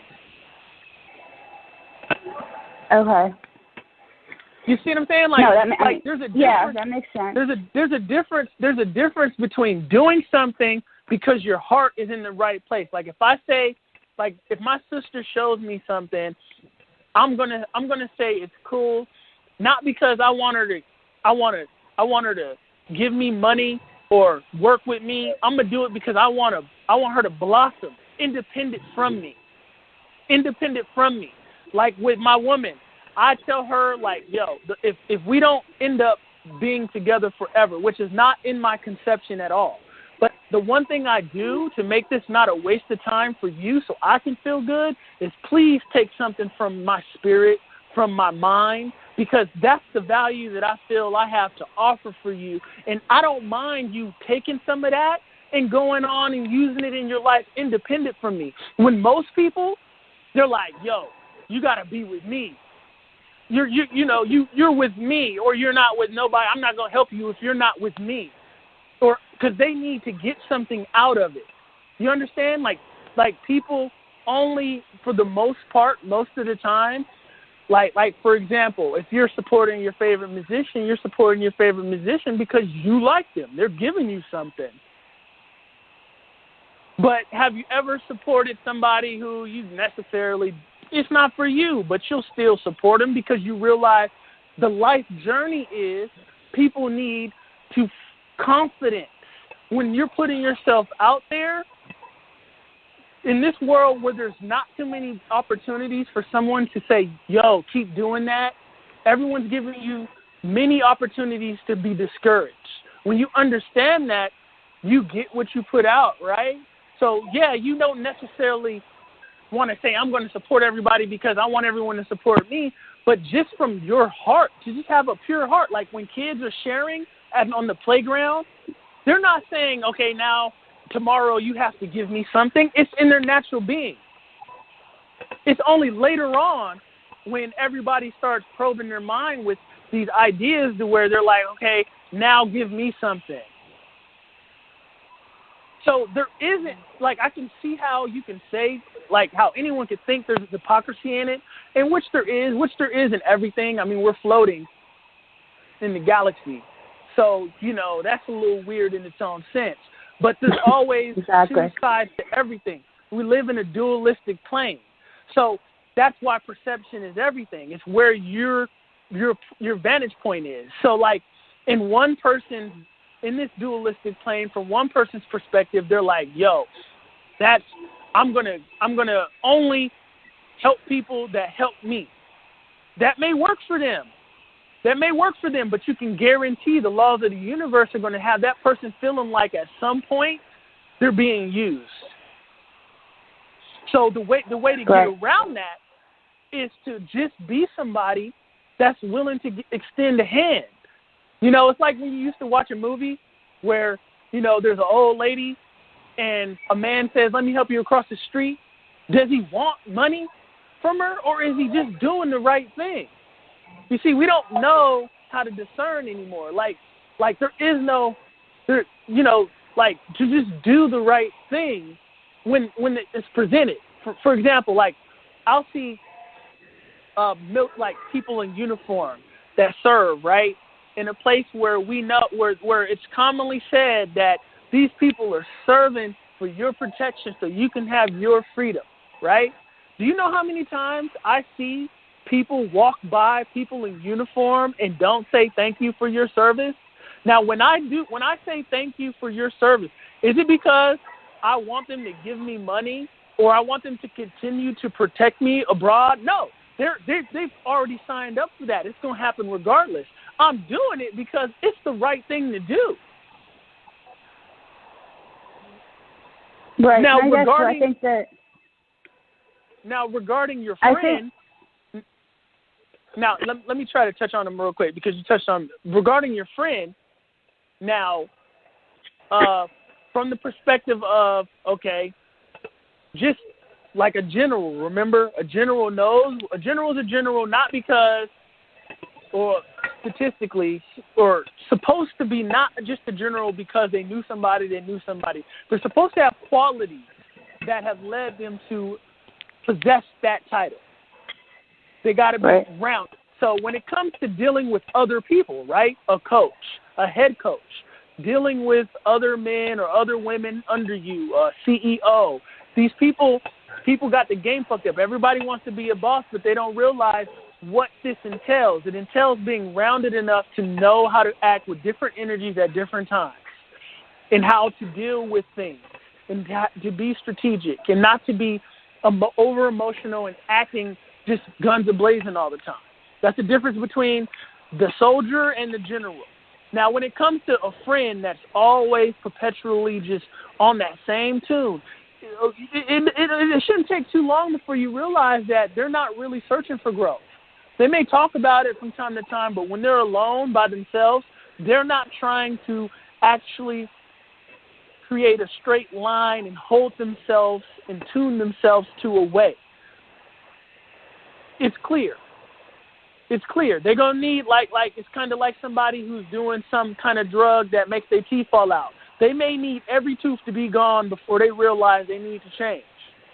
Now, for you to say, okay, this person, from what I know, to always take on this energy and deal with this conversation doesn't make me a bad friend. What are they doing to me? Are they considering me? The fact that every time they hit me up, they're tuning me to their downer frequency when you can try to change the subject, like, try to give them the more optimistic side. A lot of those people, they don't even want the optimism of it all. They want to stay fixed on what they see, their perspective, where they're wrong. They don't want to see the other way to look at a situation. They're stuck there. They want to just vent. So you're just looking out for your best interest, and you're doing them a service by not dealing with it. It's like, who's really your friend? The friend that doesn't tell you, hey, what you're doing is going to kill you, or that person that just allows you to do it around them all the time. There is no contradiction in that at all. It all works. I'm supposed to be able to say, you're very negative, and if you continue to hit me up with this all the time and we can't build on growth together on a more optimistic, like, let's talk about the solutions. Let's talk about what we can build, what we can learn from this situation and make something progressive out of this. If we can't do that, that's what I'm about. If we can't do that, then we're not vibing, and that's okay. You shouldn't feel obligated. That goes back to if somebody's whooping your ass every day, man or woman, just because you've taken on some kind of vow or something, are you supposed to stay? No. That's your choice. That's the individual's choice. But at some point, these people have to realize it's in their best interest to walk away because they're going to end up the one dying in the situation. So there is no contradiction when it comes to being there for your friend. You're also being there for them by telling them, you're very negative and your life is projecting such, so I'm going to have to step away. Now, if they can't see that, then of course they were somebody that are clearly, they never were really tuned to any of the information that told them, you are what you eat. So they're not going to get it, and they're going to be like, this person just dismissed me. But, that's not up to you. This is an individual journey here. We're supposed to shed light on people of good light and then, move forward and keep doing that. But when you have moments where people just not getting it, they got to get it on their own. Everything is two-folded. Right, that makes sense. Like I said, I think where the idea of the hypocrisy came in for me is the fact that, like I give because I like to, and I like seeing people happy, and I like helping people. Like if I see a need and I can fill it, and it, it's not, causing any negativity like in my direction, then I'm all for that. I think where I was getting hung up is the fact that I feel like I almost expect like a good reaction from that. No, see, expectations are always going to leave. Expectations will always leave you to be let down. That's why if you read, if you go back to the 7 spiritual laws of success, it'll tell you to do things like not judge, which expectations and judging kind of, to me, they're kind of like the same can kind thing. of merge together, right? They can merge together. So if you're walking around doing things with expectations, you're actually not just doing it because you like to do it. You're doing it because you want to get a pat on the back, which is offsetting. Well, no, the whole not purpose. A pat on the back. I'm saying like I would expect them to have like not a specific reaction, but a certain, like I'm going to do this because I know that it's going to make things better for them, or I think it's going to make them happy, or I think it's going to help them along their journey. So, I mean, that's an expectation itself, but it's not an expectation. Like, okay, say if I make something for somebody and I give it to them and they don't like it, am I going to be a little bit upset about that? Yeah, maybe. But on the other hand, it's going to be like, okay, well, why didn't you? And what can I change in the future? What can I learn from this, basically? Like, is it something specific to you? Is it something with the quality of, you know what I mean? Like, but I guess it's more to evoke as like women and men in touch with that feminine aspects, sometimes we can get caught in the giving too much of ourselves, right? To people who don't even appreciate the things that we do, we'll end up giving too much of ourselves, and then we can feel some kind of way if they don't like it. And now we want to know, how can we make you like it? When, to be honest, this is an individual thing. So even if you're giving because in the act of giving, you, Bonnie, you're having a spiritual growth in practicing that act. There's a person somewhere that hasn't even been adept to the actual concept of giving. So therefore, they're missing out on a whole practice, a spiritual practice that is doing something spiritually. It's opening up spiritual doors. The only reason why anyone ever said, yo, you get what you receive, is because they were explaining something that just happens naturally in the universe. If no one needed to understand it, no one would have ever explained it. So the fact that it's been explained, it's causing a hiccup. These things would happen regardless. The fact that you want to give, you should think of it as you're giving to others for yourself, in a sense to where you're learning how to give from a place of pure giving. Like, I'm just giving. I'm giving. And I found a way to feel good giving without getting shit back. Imagine. Because what happens is you'll just give so much. Remember, these are laws here. So eventually, people who appreciate what you give, Bonnie, they're going to show up. Even if it's not the people close around you, people will show up that are given that reaction that you would like to see in those, like some of those people who may not be reacting. They're going to show up because the law makes it so. It can't not happen. If you're giving and you're giving just to give, somebody's going to show up that's going to appreciate what you're giving eventually. And then think about what happens in the individual journey for you. When you learn to give and to do without getting any kind of like applause, you just do it. You're just working. You're grinding at all times. So therefore, like let's say someone out there, they're putting out stuff for clicks, for likes. If they don't get likes, what happens to them? Their self-esteem and their attitude towards what they're doing diminishes. Therefore, now they get stuck. They lose momentum to pursuing that dream of theirs because they feel like they're watching for results so often to where now they're like, nobody's liking what I'm doing, I'm going to stop. But if you just give, just do. Eventually somebody going to clap, and you're going to be like, damn, somebody clapped.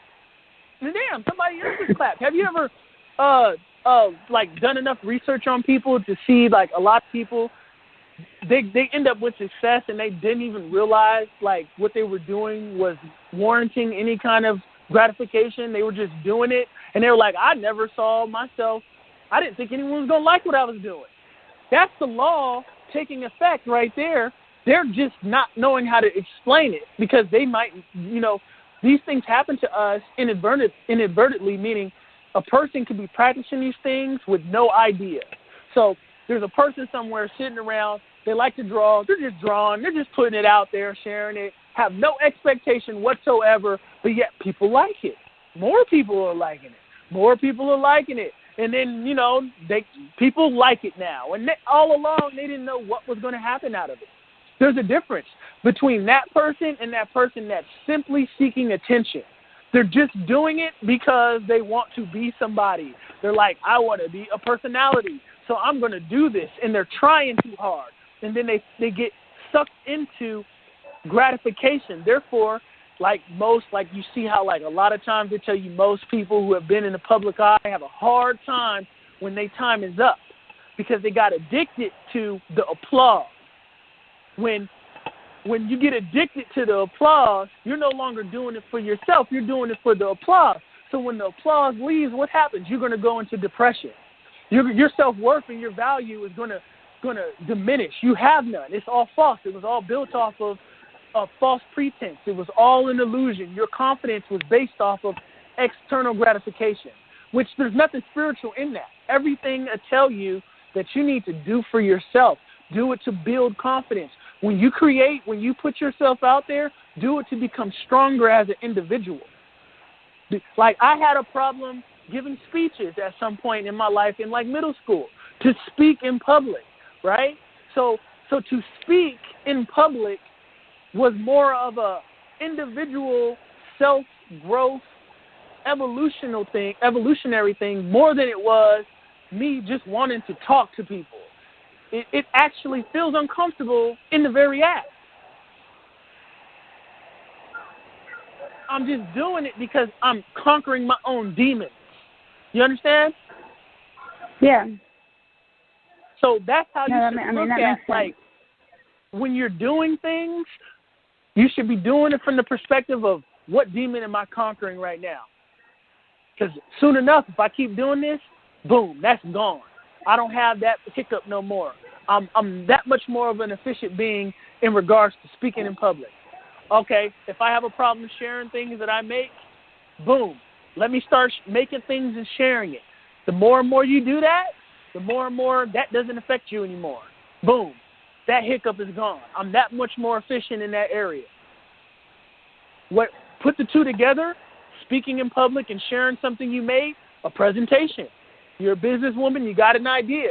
If you have a problem showing things you make and have a problem giving presentations and speaking in public, when you got to go to that meeting and give that presentation, you're not going to be able to do it because you jumped deep into just doing these things without approaching it from a strategic level of development in the area specific to what ultimately combines to being a presentation. You see, so like you can work on sharing things regarding a presentation, like pitching, right?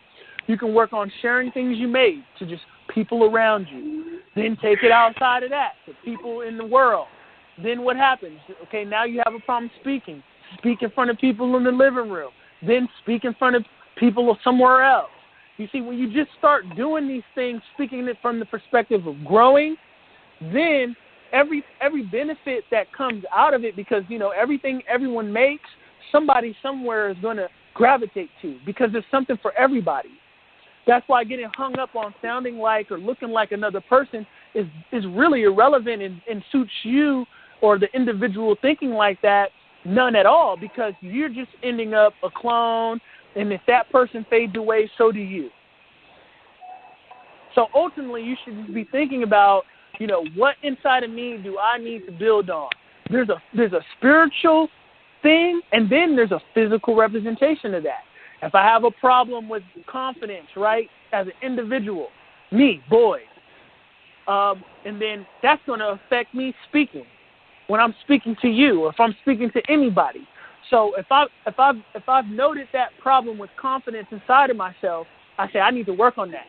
So what happens naturally as I find a truthful confidence, not based on some kind of vanity of mine, but let's say I tend to go like, I have a good heart, I mean well, because I do.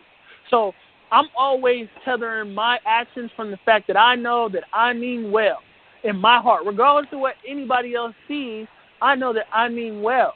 So that keeps me going in my confidence to know that if I act, I'm acting meaning well.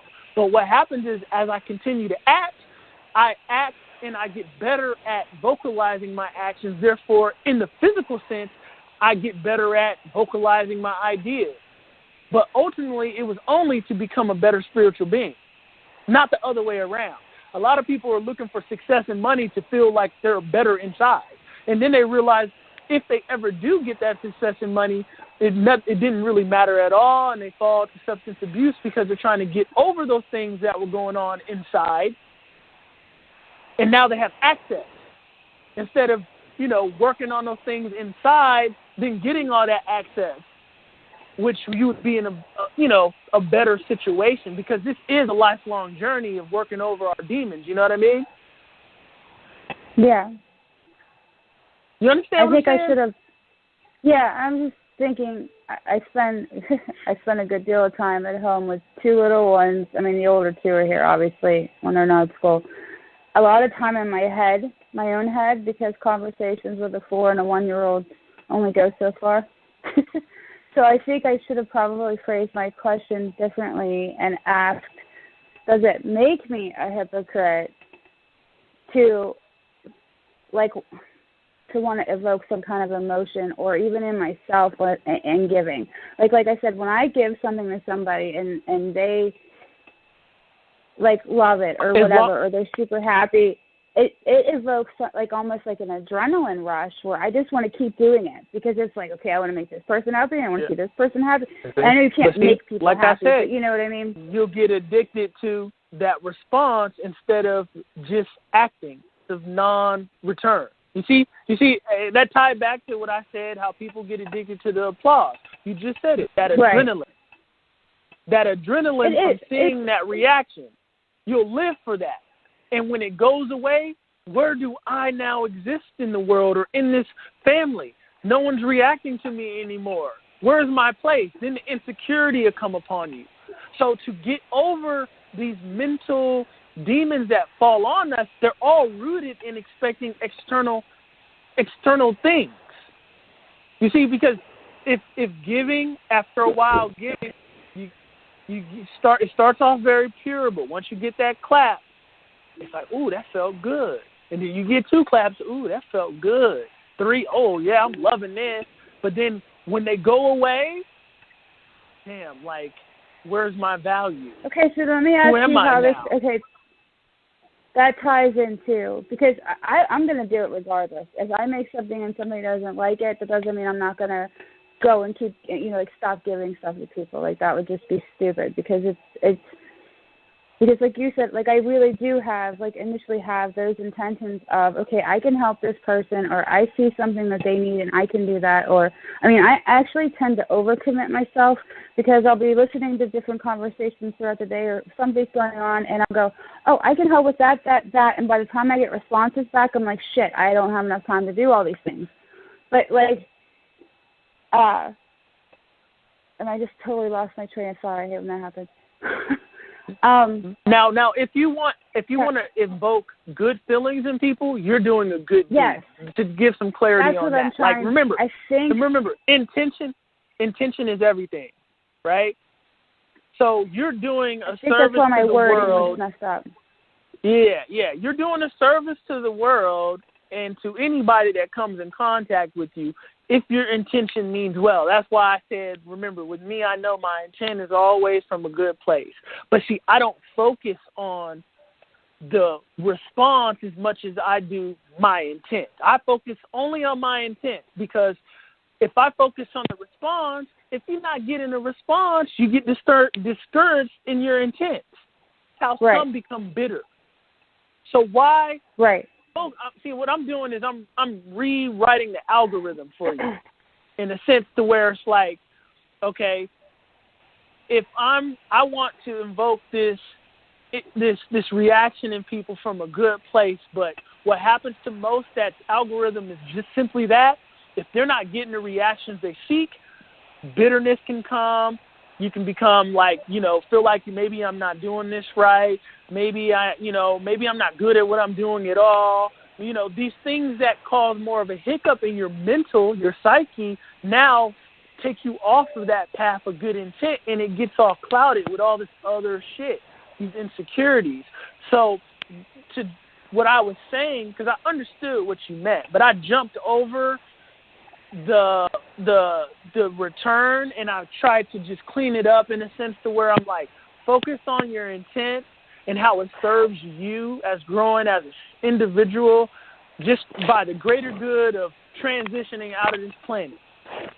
Ultimately, your deeds are setting you up for the afterlife. Your etherical form, what's going to be given to you in that space. Remember, energy doesn't die, it just changes shape. So to think that you don't exist outside of the physical body is contradictory to that very term that I didn't come up with, but science did. You see?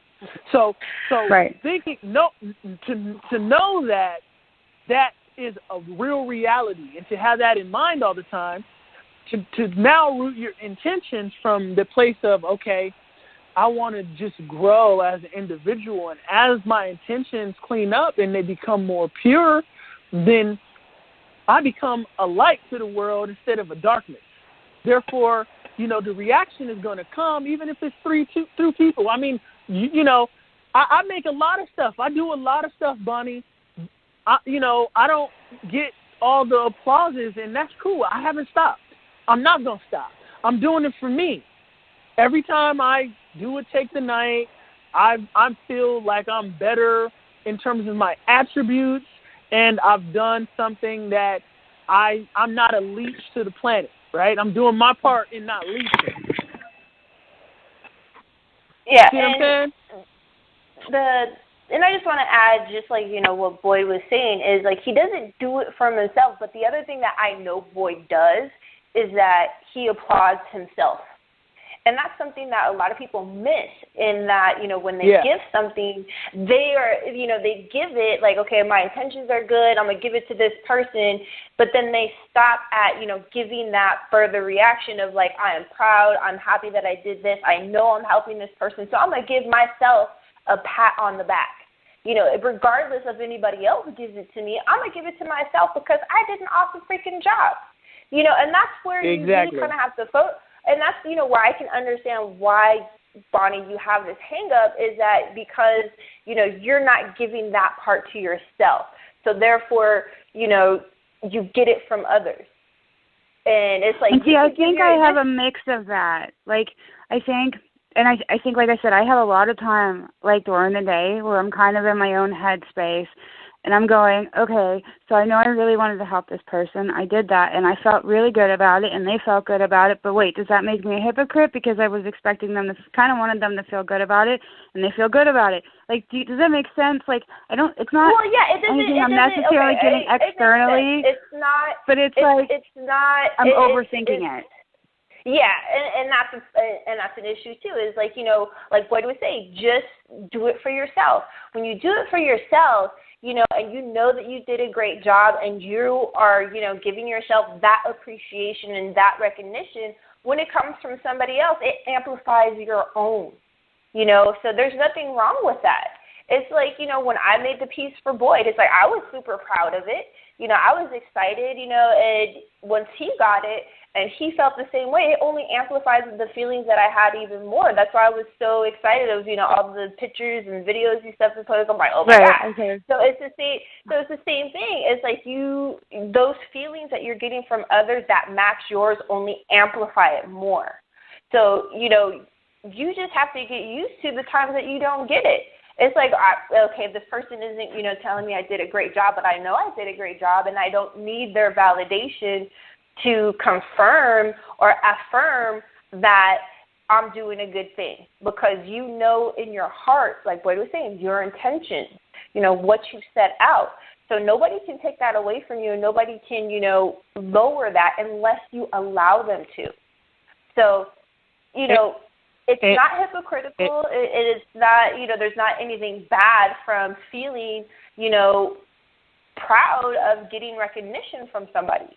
You know, it's just that when you start to seek it, that's where it becomes, like Boyd was saying, you know, people get addicted, they get very ego-based, and, you know, that's where it starts to become an issue, and that's why you have to be very aware of where your intentions are coming from.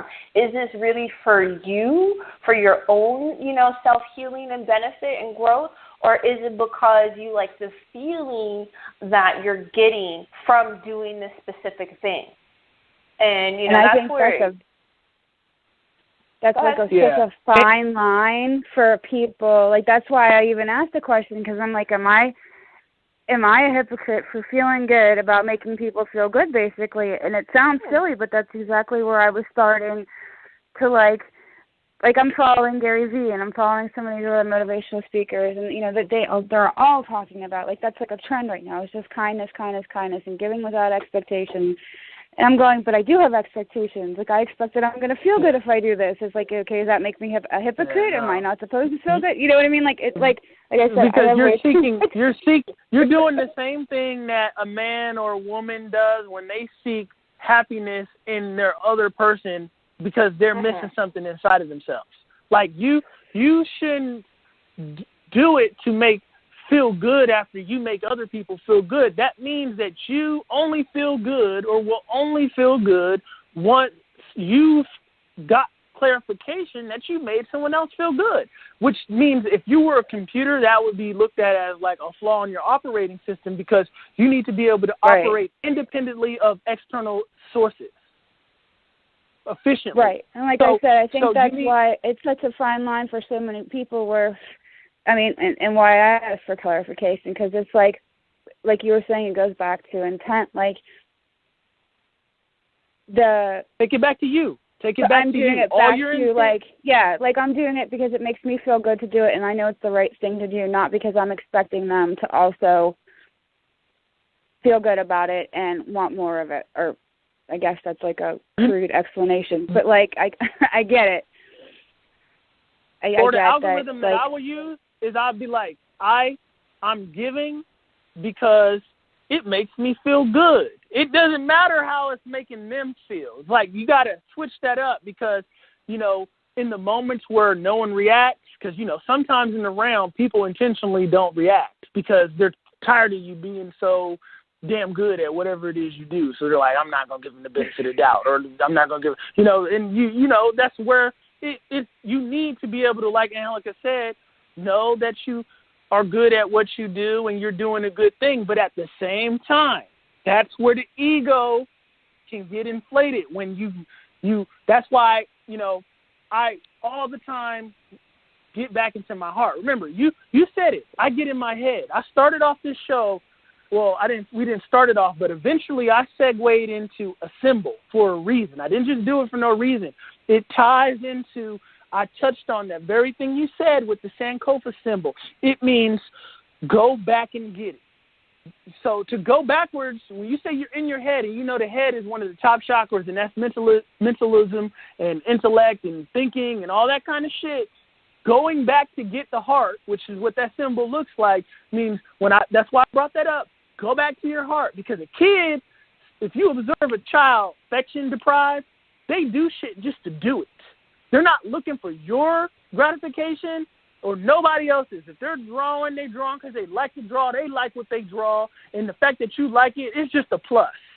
It's a plus. They're not saying, oh, you don't like this, let me try again. No, they're just doing it because. That's why they tell you in the Bible, be like a child, do as a child, right? To have that pureness to you in terms of your spirit. Because adults are simply reacting for reaction. They're doing for some kind of reaction. Therefore, we get caught up in all that and end up getting, putting ourselves in bad spaces, exploiting ourselves, doing a little too much, and looking crazy sometimes. So it's just a matter of, doing it for yourself. Like finding, like I said, I had problem with speaking publicly. So to do something like Take the Night, it's helping me. It's helping me. We started off Take the Night, didn't have nobody listening, Bonnie, right? Nobody was listening. It was me and Angelica, and then me and Angelica and D, just the three of us.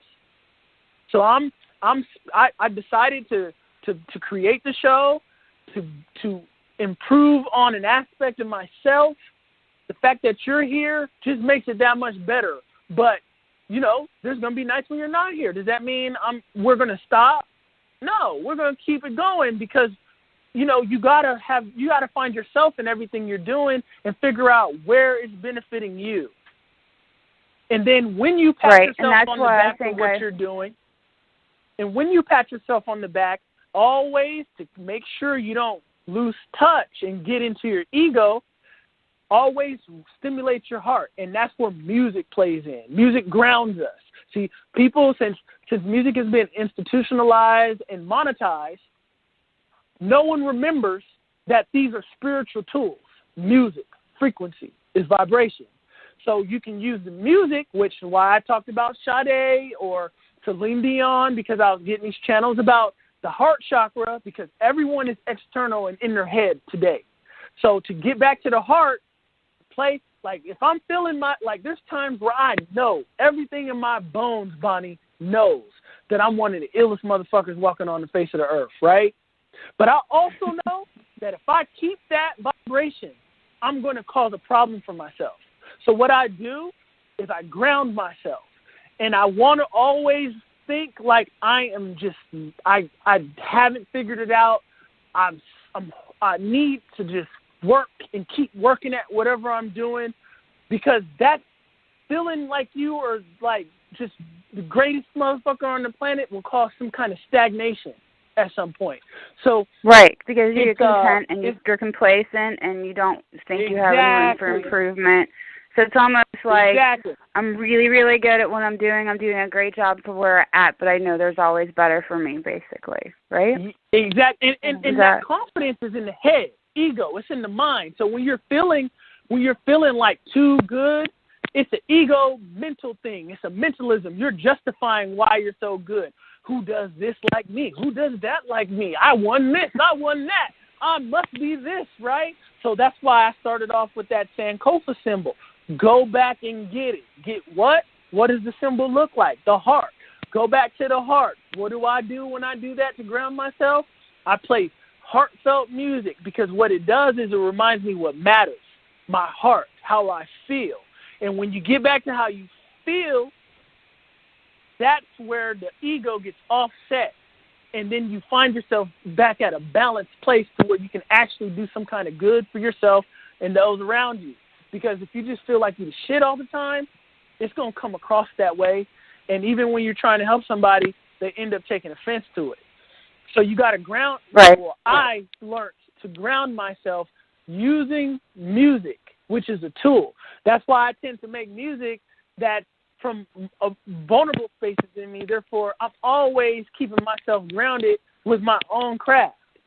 And if I was just making external music, talking about, I have materials. Doesn't everybody? It's easy now, to have materials. It's not like it used to be where you actually had to work to get shit. Like anybody can, everything is affordable. You can get an iPhone on a damn payment plan, part of your bill. So everybody has everything now, right? Who cares?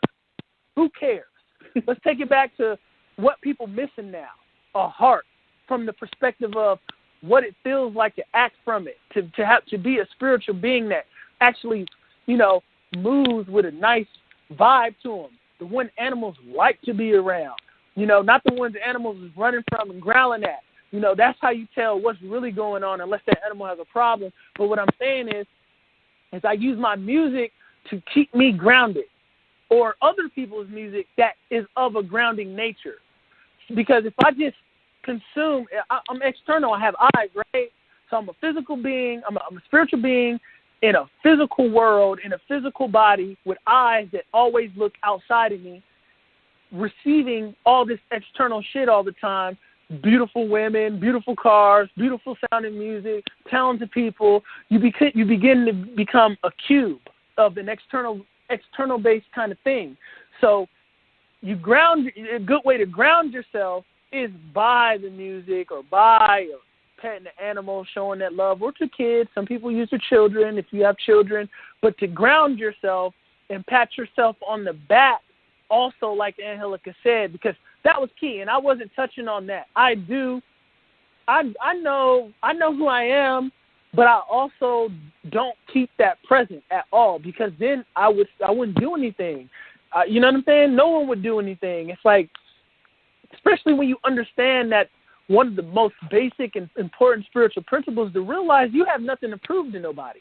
You're down here proving things to yourself. This is an individual journey. So when you realize that, it's really tough, because you realize, like, however you feel about yourself, you have all right to feel that way about yourself. But when you understand that law, that higher law of you have nothing to prove to anybody other than yourself, in a sense to where you're living to do things for yourself, you really have to keep yourself grounded, because you will become somebody that's really in your ego. Because there's always a path, that's why the left hand and the right hand path type shit. There's always, good intention can always be perverted by that ego. It always comes in, and ego's good, but it's not good when it takes over. You're supposed to have control over it. It's supposed to serve you. So you got to keep it balanced, right? So, you want to do. Go ahead. Go ahead. No, go ahead. No, I'm all right. Go ahead, Bonnie. It's cool. No, I was just thinking that I think it's also a little bit sad, because the timing of you guys' shows are always like on point for me. I just have to point that out first off, because I've obviously been thinking about this a lot lately, because I'm trying to get this podcast off the ground, and like my whole intent with the podcast is to help other women and men if they fall into this category.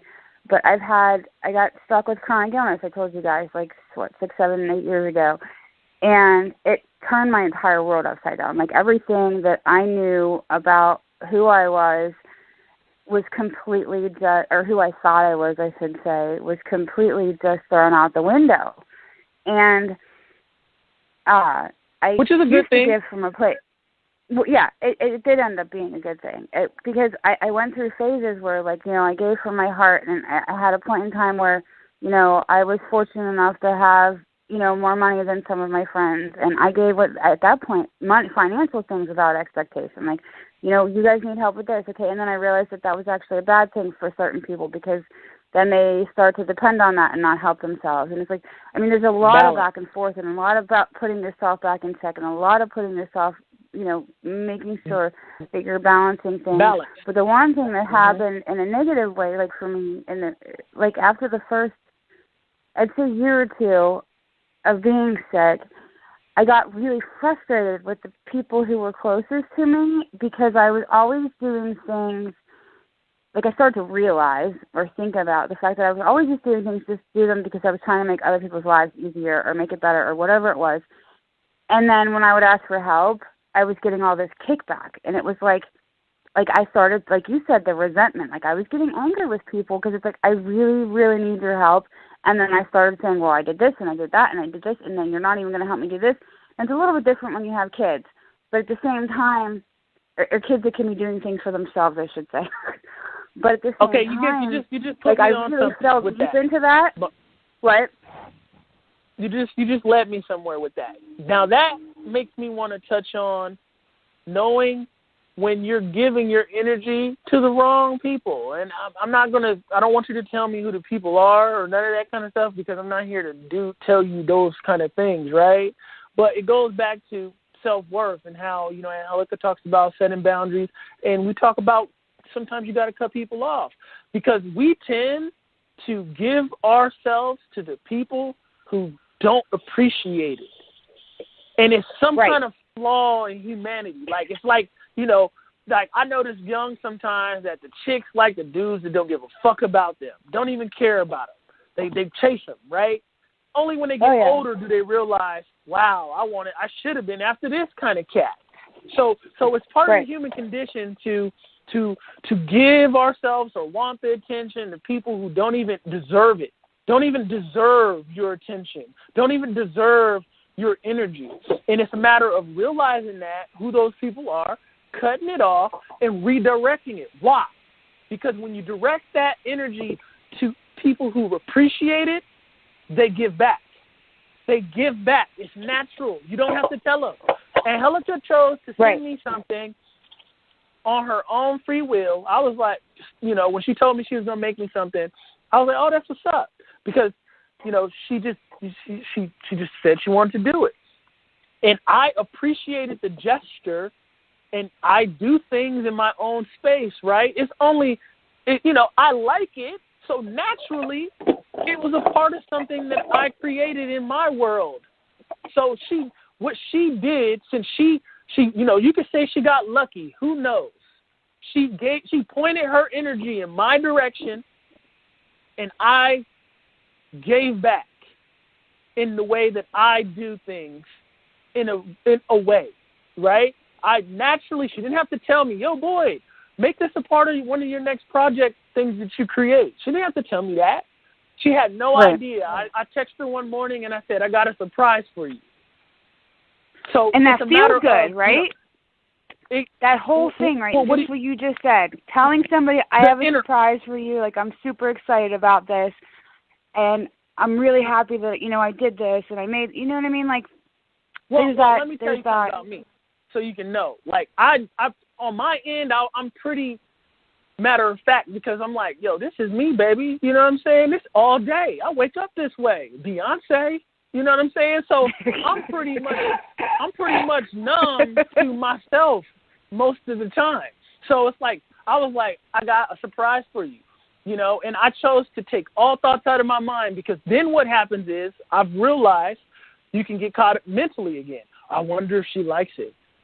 I wonder if she'll like it. Then it's like I'm in a space I don't even need to be in. So I choose to just put it out and try my hardest to clear my mind and go to something else that has nothing to do with what I just did. Because then you get caught into mentalism, and then you get pulled into these spaces of insecurity and doubt, which ends up making you the opposite of anything you wanted to feel. I make sure I put out good feelings, but I also know that if I maintain a certain feeling, then I just become that, right? So why fluctuate? I've chose to stay in a space accessibility to my creative gifts, and it's just like I wake up this way, right? Because your words are spells. So I just said that to you, and this is something I say, right? So that's a spell I'm casting on myself. This is me, baby. I wake up this way, right? When most people, they're talking to themselves like, I hope I'm good. I'm not that good at what I do. I suck, Oh, how do I look today? I'm ugly, right? You see, that's a spell. So that's why they talk about your words, your things, and you need to watch your mouth and all that kind of stuff, because at the same time as I said to you, this is me, baby, I wake up this way, I also told you that I balance myself and I tune myself back to my heart and the things that matter. The things I make don't even matter, because they don't go with me when I transition. They don't go with me. What matters is how people remember me, how I, who I was when I wasn't trying. So it's like you can go to the store, see a person, bump them and give them a look, and they can see you a year later and be like, yo, my cats are tripping. see you and be like, that person is an asshole, right? That person remembers you as an asshole because of one moment, right? So it's like, right. I choose to just be what I want to happen to me, because it's like, you know, and it's just rooted in becoming a better person and a better spirit, not from, you know, I'm different. And so if I want to mentalize my plight, which I don't do often, I'd say, okay, you know, my external appearance isn't like what's in, right? The way I articulate myself and the things that are in my mind most of the time and the things I care to speak about aren't popular to people in the space in which what I do, one of the things that I do. So my plight, if I'm going to do the whole mental thing, different one. It may take some time, but I don't focus on that because I just want to be better in terms of myself, right? So my point is there's no point in thinking about all the logistics of it all. The action, you grow within the action. Like, it'll become better. You'll be better at what you do. It's like, you know, you can't learn how to swim without trying to swim. You can't learn how to tie your shoes without actually attempting to do it. And a baby shows you how. They stand up, they fall down until they get how to balance themselves, and then they start walking. They're not saying, I'm going to learn how to walk, so they clap. You just end up clapping. Right. That baby tried to stand on its own. It said, wait a minute, they standing, I want to stand. Yeah. And just to comment on you know, what Bonnie expressed, like, it felt good when Boyd did that. It's like, yeah, it did. It felt, you know, awesome. This is something that, you know, we talked about at the beginning of the show. And, you know, but the thing is, it's like, I didn't expect him, you know, to do it. You know, I didn't send it to him with the expectation of, you know, I'm going to send this to him and I want him to take all these pictures and, you know, do this and, you know, say thank you. It was like, no, I sent it because, you know, I wanted to. You know, it was something that we had discussed before, and, you know, I did it because I felt the exchange that we had was equal. And it's like I wanted to show him, like, look, thank you for, you know, doing this and, you know, making me a part of it and helping, you know, my own evolution. So that was my, you know, exchange of, you know, showing my thanks for everything that he's done for me and that he continues to do. And like I said, it doesn't come with that, oh, I'm gonna do this to get this. And like he mentioned before, it's like icing on the cake. You know, it's like cake is good even without, you know, the icing, but when you add that icing on there, it tastes better. You know? Right. So the things that, you know, you do, like he was saying, you do for yourself. You do because you know that it is helping you become a better version of yourself. And so when you do get that recognition, you know, and those thank yous and those positive, you know, that positive energy back, it's only going to give you more energy to continue on the path that you set. You know, so when it comes, you know, it is that icing. You know, it's not bad to feel good about it. It's actually, you're supposed to feel good about it because you feel good about it. You know, so. Right, and that's why I think I was comparing it to like almost like adrenaline is like when I send things to people or I call people and tell them, hey, you know, I've got this to show you or whatever, I already feel good about the fact that I know I did a good job. Because I'm going to be honest with you, if I didn't feel like I did a good job, I wouldn't be giving something to somebody. You know what I mean? I would try again until I thought that it was good enough to be given away, if that makes sense. And that's not really like a self-confidence thing. That's I'm not going to give you a piece of shit. You know what I mean? Like, I'm not going to give you something that I wouldn't give myself or my friends or, you know what I mean? Like this is going to, you know, I worked hard on this. I'm proud of it. And now I'm excited to give it to you because it's going to go, I'm giving it bigger purpose by giving it to you, basically. Like, my purpose for doing this and having it and making it. When they don't react the way you thought they would react, though? How does it feel? And you know what? I did struggle with that in the beginning. I did. I really did. And that's what I was getting at with, like, my podcast and talking about, like, people not reciprocating and whatnot.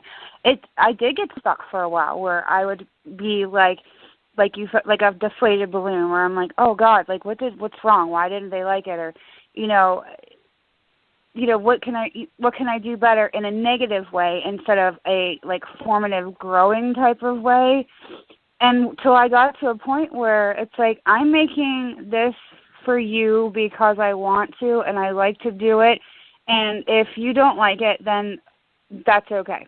You know what I mean? Like, whatever. Let's move on to the next person or to the next project. It's the next whatever. And you're a creator being. It's a little bit different with some of my customer. Right. And you're a creator being. So you're only doing what you're supposed to be doing, whether someone else was outside of you to give it to or not. You're a creator being. So you're not doing anything that you wouldn't be doing if there were 0 people on the planet. You would be creating by yourself. It's in your nature. You were made in the image of a creator being. Therefore, it's part of your nature naturally to create. So the point is to remember that you're going to be creating anyway. Why focus on the reaction? Just create and get lost in creating, because that's what you're here to do, to grow and create yourself, create things, create your world. And see, that's why the life I think that you want. Right, and I think that's why I ended up taking a step back from the business side of it back in, like, around Christmas time, because I was starting to feel the weight of all of the outside influence, and not necessarily people liking or disliking, but I was dealing with really difficult customers, and it's like no matter what I did, I couldn't make these people happy, and I was like, I hate this. Like, I don't want to do this anymore. I'm like, so something's wrong. Something's wrong with the way I'm doing it because this is something that I love to do. And I stopped. Like, I didn't take orders. I didn't do anything for, like, a month and a half. And, I mean, there were some external reasons. I mean, I had surgery and I was sick and blah, blah, blah, blah. But, like, it was, like, perfect timing almost for me to say, okay, I need a break because I'm not enjoying this anymore. And I am not, quote, unquote, in business. Excuse me. Oh, that came out of nowhere. I wasn't in business or doing this as a business to be miserable. So if I can't do it and be happy, I'm not going to do it as a business anymore. Like, because I still want to do it. You know what I mean? And that's exactly what you were saying, is I just want to create. And I was fortunate enough to be in a position where I didn't feel like I had to make money at it at that point. So I was able to just stop and, like, reevaluate and go, okay, I don't really hate doing this stuff. I hate dealing with XYZ part of it, and I'm going to eliminate that part of it because either way, I want to keep making things. And if that means I'm making things and I'm giving them away for free, then so be it. Like, as long as I'm able to do that or I'm in a position to do that, then that's what I'm going to do. And that's kind of what landed me in the, like, I want to make things. Now I'm literally, like, seeking people out that don't have, like, there's a producer, for example, that I just made some stuff for, and they're just getting started out, and they had a logo, but they didn't have, like, somebody doing merchandise for them. I got on his, like, Instagram Live and was like, hey, da-da-da. I kept following him, seeing what he was about, and we talked a little bit, and I said, I saw you guys have a logo. Do you guys have logo gear? No, we don't. Would you like some? Sure. Cool. I just made him a bunch of stuff to send, and, you know, just to say, hey, here, like, this can help you get started. Now, I don't own his logo. He can take that stuff and go, you know, wear it or do whatever that he wants with it, and then go with somebody completely different to make stuff for them in the future.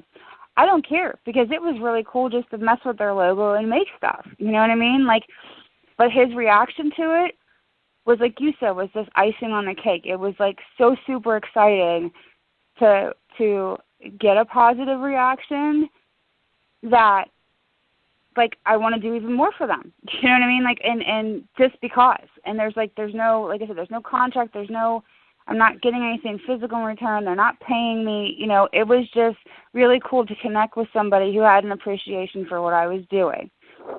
And that's where stuff starts to get a little tricky, I think, where you were saying before, is feeding off of that. But I don't necessarily feel like it's a negative thing in this way, because even if he hadn't, I would still be sending him the stuff, and I would still be looking for people to make things with, for, by, whatever. You know what I mean? Or for people around here. Or it just happens to be that this is kind of what I specialize in, and I like bringing other people's art or incorporating my own art and bringing that to life. Does that make sense? Yeah, you should. Yeah. Does that sound like it's right? And try to find the adrenaline in creating something that you like. Like, if you like it, you should be able to get that same rush, even if someone else liked it. You see, because we live in it's a perception realm. You know, not everything's not for everybody. So it has to start with you. You have to like it. And if you can't get off on something you made just by like sitting with it, then then there's something else going on, because you should be able to like it. And then when someone else likes it, it's just validating what you already felt about it, right? I think that's exactly what happened with his project, because I did something that we hadn't talked about that was extra. I'm like, oh, this is so super cool. And to the point where I made 2 for my kids, for my little guys. And I'm like, these are super cool. I'm making one for you, and I'm making one for you. And I just think it turned out really awesome. And then I sent him pictures, and it wasn't for like an hour or 2 later, but I still thought the ones that my kids were wearing were really cool. And then when he came back and said, oh, I love it, this is going to be perfect for this and this and this and this and this, I was like, I'm stoked. That's awesome. I'm so happy that what I like, you like, and that you like that idea. But if he hadn't, then, what was the harm? Like, I was excited, the kids were excited, you know what I mean? Like, it was fun making them, and it just, it built up my, what's the word I'm looking for? Like, my experience, like, because every time I make a new design and put something on something or using the material, like, I'm learning from that. So it built up my experience-based things that I'm able to work with and do. Yeah. And your momentum at and the your same resume. time. Right, yeah, right, exactly. Yeah. And, but like I said, that extra, that was just like the extra. And I'm glad you guys put it that way, because now I can look at it like that, and it helped put my thoughts into words better, because that's what I was really struggling with when I called in. And I've been running around with in my brain. And when you struggle with it, too, just always go back to, if you always wanted to feel this love from somebody else that you had for them, but what it starts with is, if you love yourself, when someone else outside of you loves you, it's just like icing on the cake, right? It's like, shit, baby, you love me, so do I. But I also love you. So it's like, a lot of times people got it messed up. It's like, I don't like me, so I'm looking for someone else to like me. And that's the problem. Oh, I can definitely attest to that. Yeah. So it feels so much better when you like you and then someone else pop up and they like you. It's like, damn, and that shows you how things work. It's like, once you believe it, then it happens. Then it comes outside of you once you believe it. But Bonnie, we do have someone else that has a question, and I can talk to you all night on here. It's all right. And if you need, look, you need to know that you've called in and been a part of the show and put your energy on and have given, us, back and forth conversation, and that's you've actually contributed to Take the Night. If you ever need anything, just let me know, and I'll do my best to help you. Okay? Yeah, we're definitely going to have to catch up with the Adobe stuff, because I need to get on that. Okay. That we talked about before at some point. But yeah, all right, go ahead, cut me off, and I will talk to you guys hopefully next show. All right, Bonnie. All right, bye. Okay, so 510-4489. What's going on? Hey, this is Ebony. How you doing? I'm good. How are you guys doing? Awesome. I'm doing real well. Good.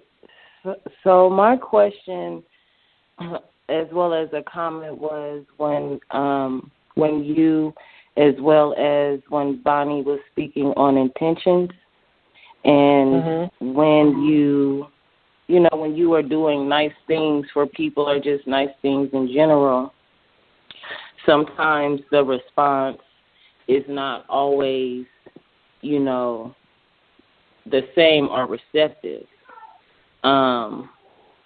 Like, for example, I always have the intentions to give people good hospitality. You know, I just believe, you know, just treating people how I would want to be treated as if I was in your home. And so, you know, I always had that intention.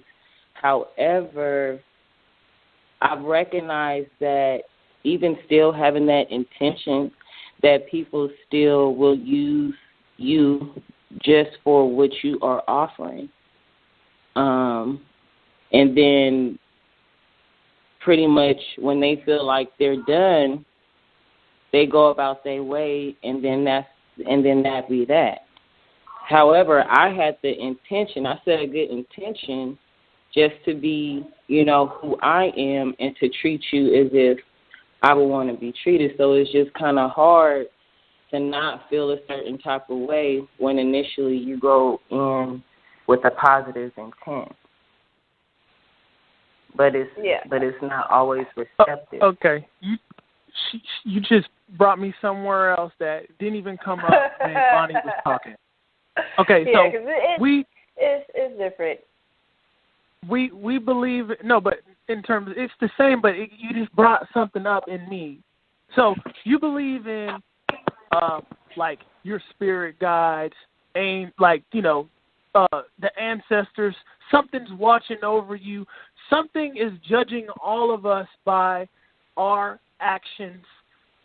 Remember, the realm gives you what you are, what you vibrate on, not what you think you are, not what you project, you know, physically. So the fact that you always have that thing in you that wants to give hospitality, just because that person wasn't able to be receptive of that doesn't mean it wasn't tallied up by what really matters. What really matters is that thing watching all of us that we're not privy to in terms of we can't see it.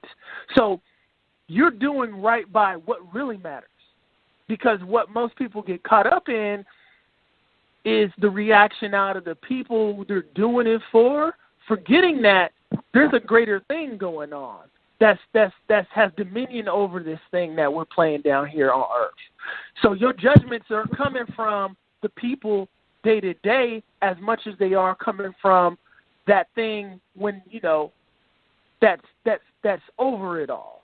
So, you know, I always remember that I'm being watched, not by, you know, you or Angelica, but something far greater. So even if this physical person in front of me doesn't appreciate my actions, if I know my intention was rooted well, because that's the thing that gets picked up, not what your action just from that hollow perspective, but it's a thing that's going on in this realm, a sensory thing going on in this realm. So who you are in your core is being tallied up. So that's enough for me in situations like that, because people's walks of life have them valuing different things. Some people only value green paper money. Some people value antiques. Some people value gifts that somebody made. Some people value horses. Some people value horses. Some people value dogs. So and go ahead. So understanding that, you know, your gesture is being appreciated, and it's from a higher power. If you believe in one, if you know, that's up. I don't know, but it is. See, they do a good job of making people think there's no judgment in the realm from a higher power, in a sense to where, you know, your heart is being weighed on the scale. So something is watching you, watching all of us. So you know, it's being picked up. These people around us are projections that tend to have too much power over us, in the sense to where, you know, we can make them something and they can act away, and now we're feeling down. But it's like, look, just know they're a person working on themselves, trying to grow. They may get it this time around. It may take them the next time around, but just still do it. Still have that intent. Don't let it harden you and numb you to become a person that doesn't act like that anymore, doesn't give and be pure like that just because you're not getting the reaction that you see. You see what I'm saying? That's what I'm saying. Yeah. And to add to that, like Boyd has said earlier, you know, people are I want to say, you know, people only react based off of their own experiences. So if somebody's never ever experienced, you know, true, you know, gratitude and wanting to help without expectations, they're not going to know how to respond. They're going to go to their default and, you know, respond according to their own experiences. And a lot of people's experiences today are, you know, they're just trying to get something from me. They don't really mean this. You know, they're not real. So a lot of the time it is that negative type of reaction, but also it does have to do with, you know, a person being upset that they themselves can't give without expectation. So, you know, it's like we were saying earlier, it's like, you know, people who comment on things or say something to other people in judgment are really judging themselves. So if somebody is, you know, if you're giving genuinely from your heart without expectations and treating people a certain way, and that's how you really are, some people may take that, you know, in a negative way because they themselves are not like that and they really want to be, but they don't know how. And because of their own experiences in growing up in an environment that doesn't promote, you know, giving from the heart and, you know, with love, they won't understand it. They won't know what to do with it. They will fear it and ridicule it, just as the society has taught them to do. You know, so I agree with what Boyd says. Is like keep on doing, you know, giving from your heart, but also understand, like we were talking about earlier, it's like not everybody deserves what you give. So you need to set those boundaries. And it's like if you keep on getting the same type of reaction from somebody, then your energy shouldn't go there. You know, you shouldn't continue to give that to that person because they're not reciprocating. They don't understand. So why should you keep on giving it to them if they're not going to use it, if they don't understand it or they don't want to understand it?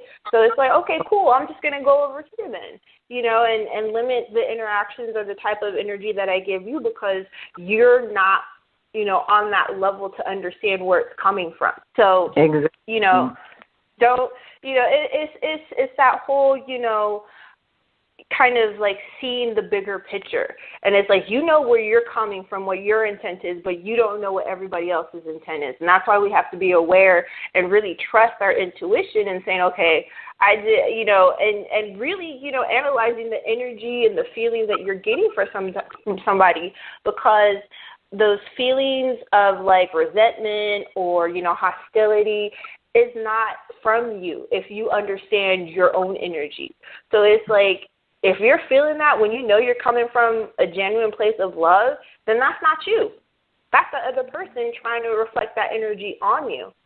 So it's like Boyd said, just keep it going. Like, you know, whatever. It's like, those aren't my feelings. Those aren't my energy that I'm putting out. So I don't need to reflect that back to that person or continue to give this, you know, love energy when they just keep on giving me crap.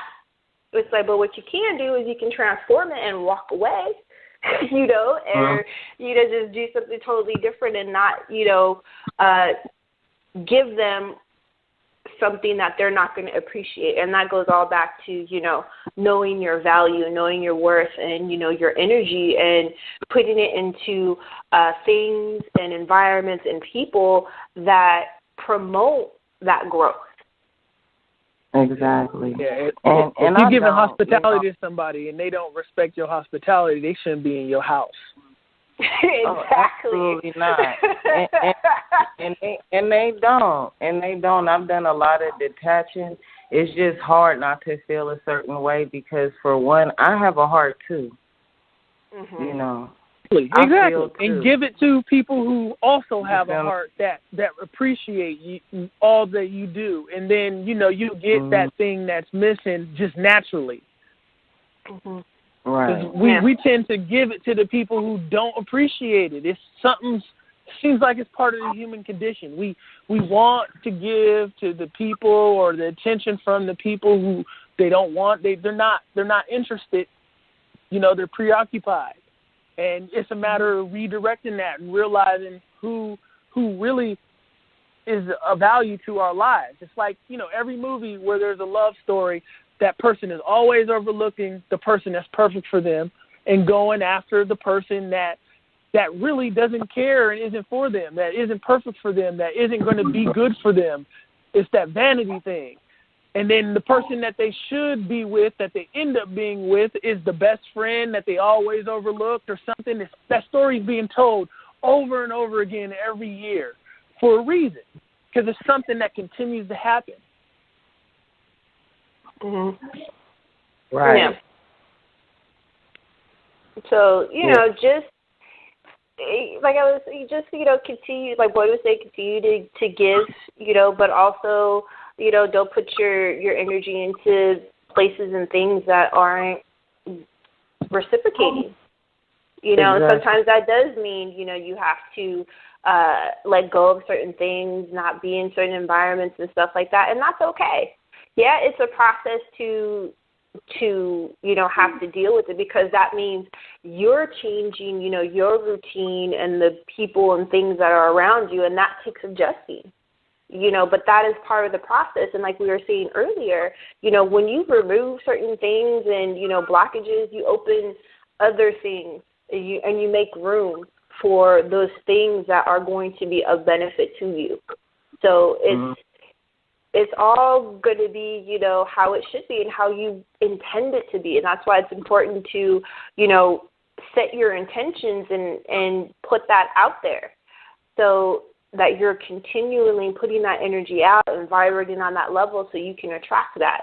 And everything else that isn't made for you or made for your higher growth and your intentions, they fade away. You start to feel a certain way about them, or you get these, feelings that are taking you away, or like Boyd said, distracting you from your intentions. They bring you to a low vibrating state. They make you frustrated, they make you angry, you feel drained, and it's like, that's not who you are, and you know that. So it's like, I have to remove myself from this situation and not be around it, because it's not helping me. Right. Yeah. So, yeah, it's a task, believe me. And a lot of people are going through that, especially with dealing with the heart, because, it is where our deep emotions, come from. Not the physical heart like Boyd was pointing out, but our energetic heart.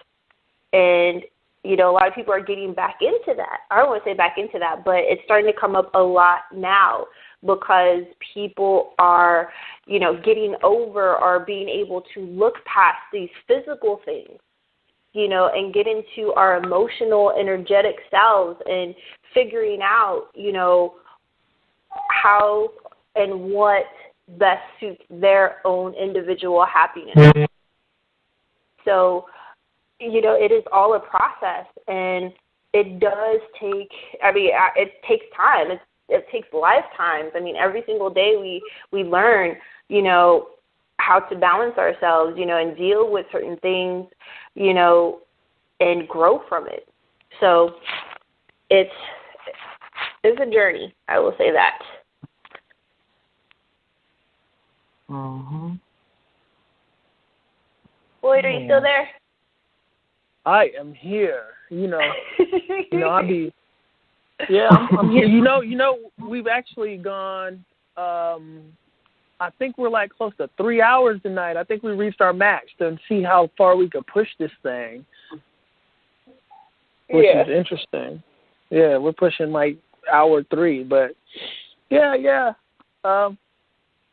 So you should give out your info so people can get in contact with you. Yes, you can find me on social media. That is Facebook, Instagram, and Twitter at Serenity CMD. My website is www.serenitycmd.com. my email is angel@serenitycmd.com. Yeah, hit Angelica up. This lady understands things. You know, me and her, we've gone through our own little thing. But wait a minute. I don't know magic. I don't do magic. Nah. Right? Nah. Hey, Ebony, thanks for calling in, okay? Thanks, Ebony.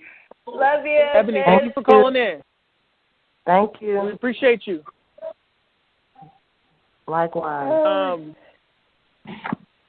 What was I about to say? No, what I was saying is, hit her up. She does understand. You know, me and Angelica, we have talks and stuff like that. And she surprised the hell out of me because I asked her the other day, I was like, so, you know what I'm talking about. Just say it back to me. And she said it, and the only thing I said was, yeah, you said that perfect. I couldn't even say anything. So just, hit her up. She's cool peoples, and she's a friend of mine, and I like her vibes. You can contact me on Facebook Facebook at Boyd the Boyd. That's Boyd and last name the Boyd. On Instagram, it's Simply Boyd. On YouTube, it's Simply Boyd. And Twitter is Simply Boyd, but it seems nobody really uses Twitter. So, hey, if you do, you can hit me up on there.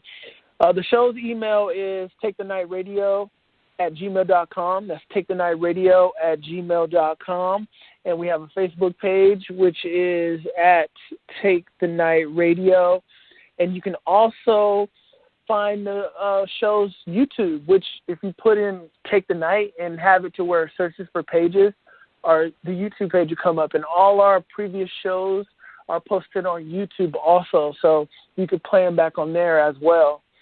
And, thank you for listening to Take the Night. And, go back and get it. Like I said, like the Sankofa symbol, go back to the heart, get out of the head, go back to the heart. It'll do you, it's an individual thing. It'll do you a service, and it'll be good for you in your own individual path.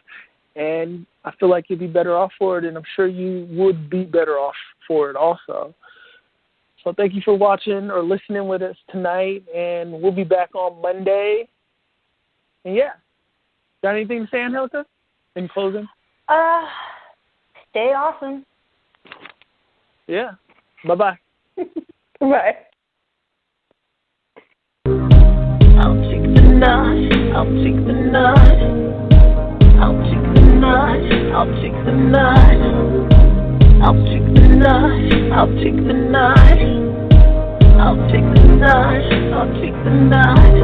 'Cause you have a heart that's divine. Deserving you are, girl, you're mine. Eternity's ours, yeah, you're mine. We'll live a life. I'll take the night.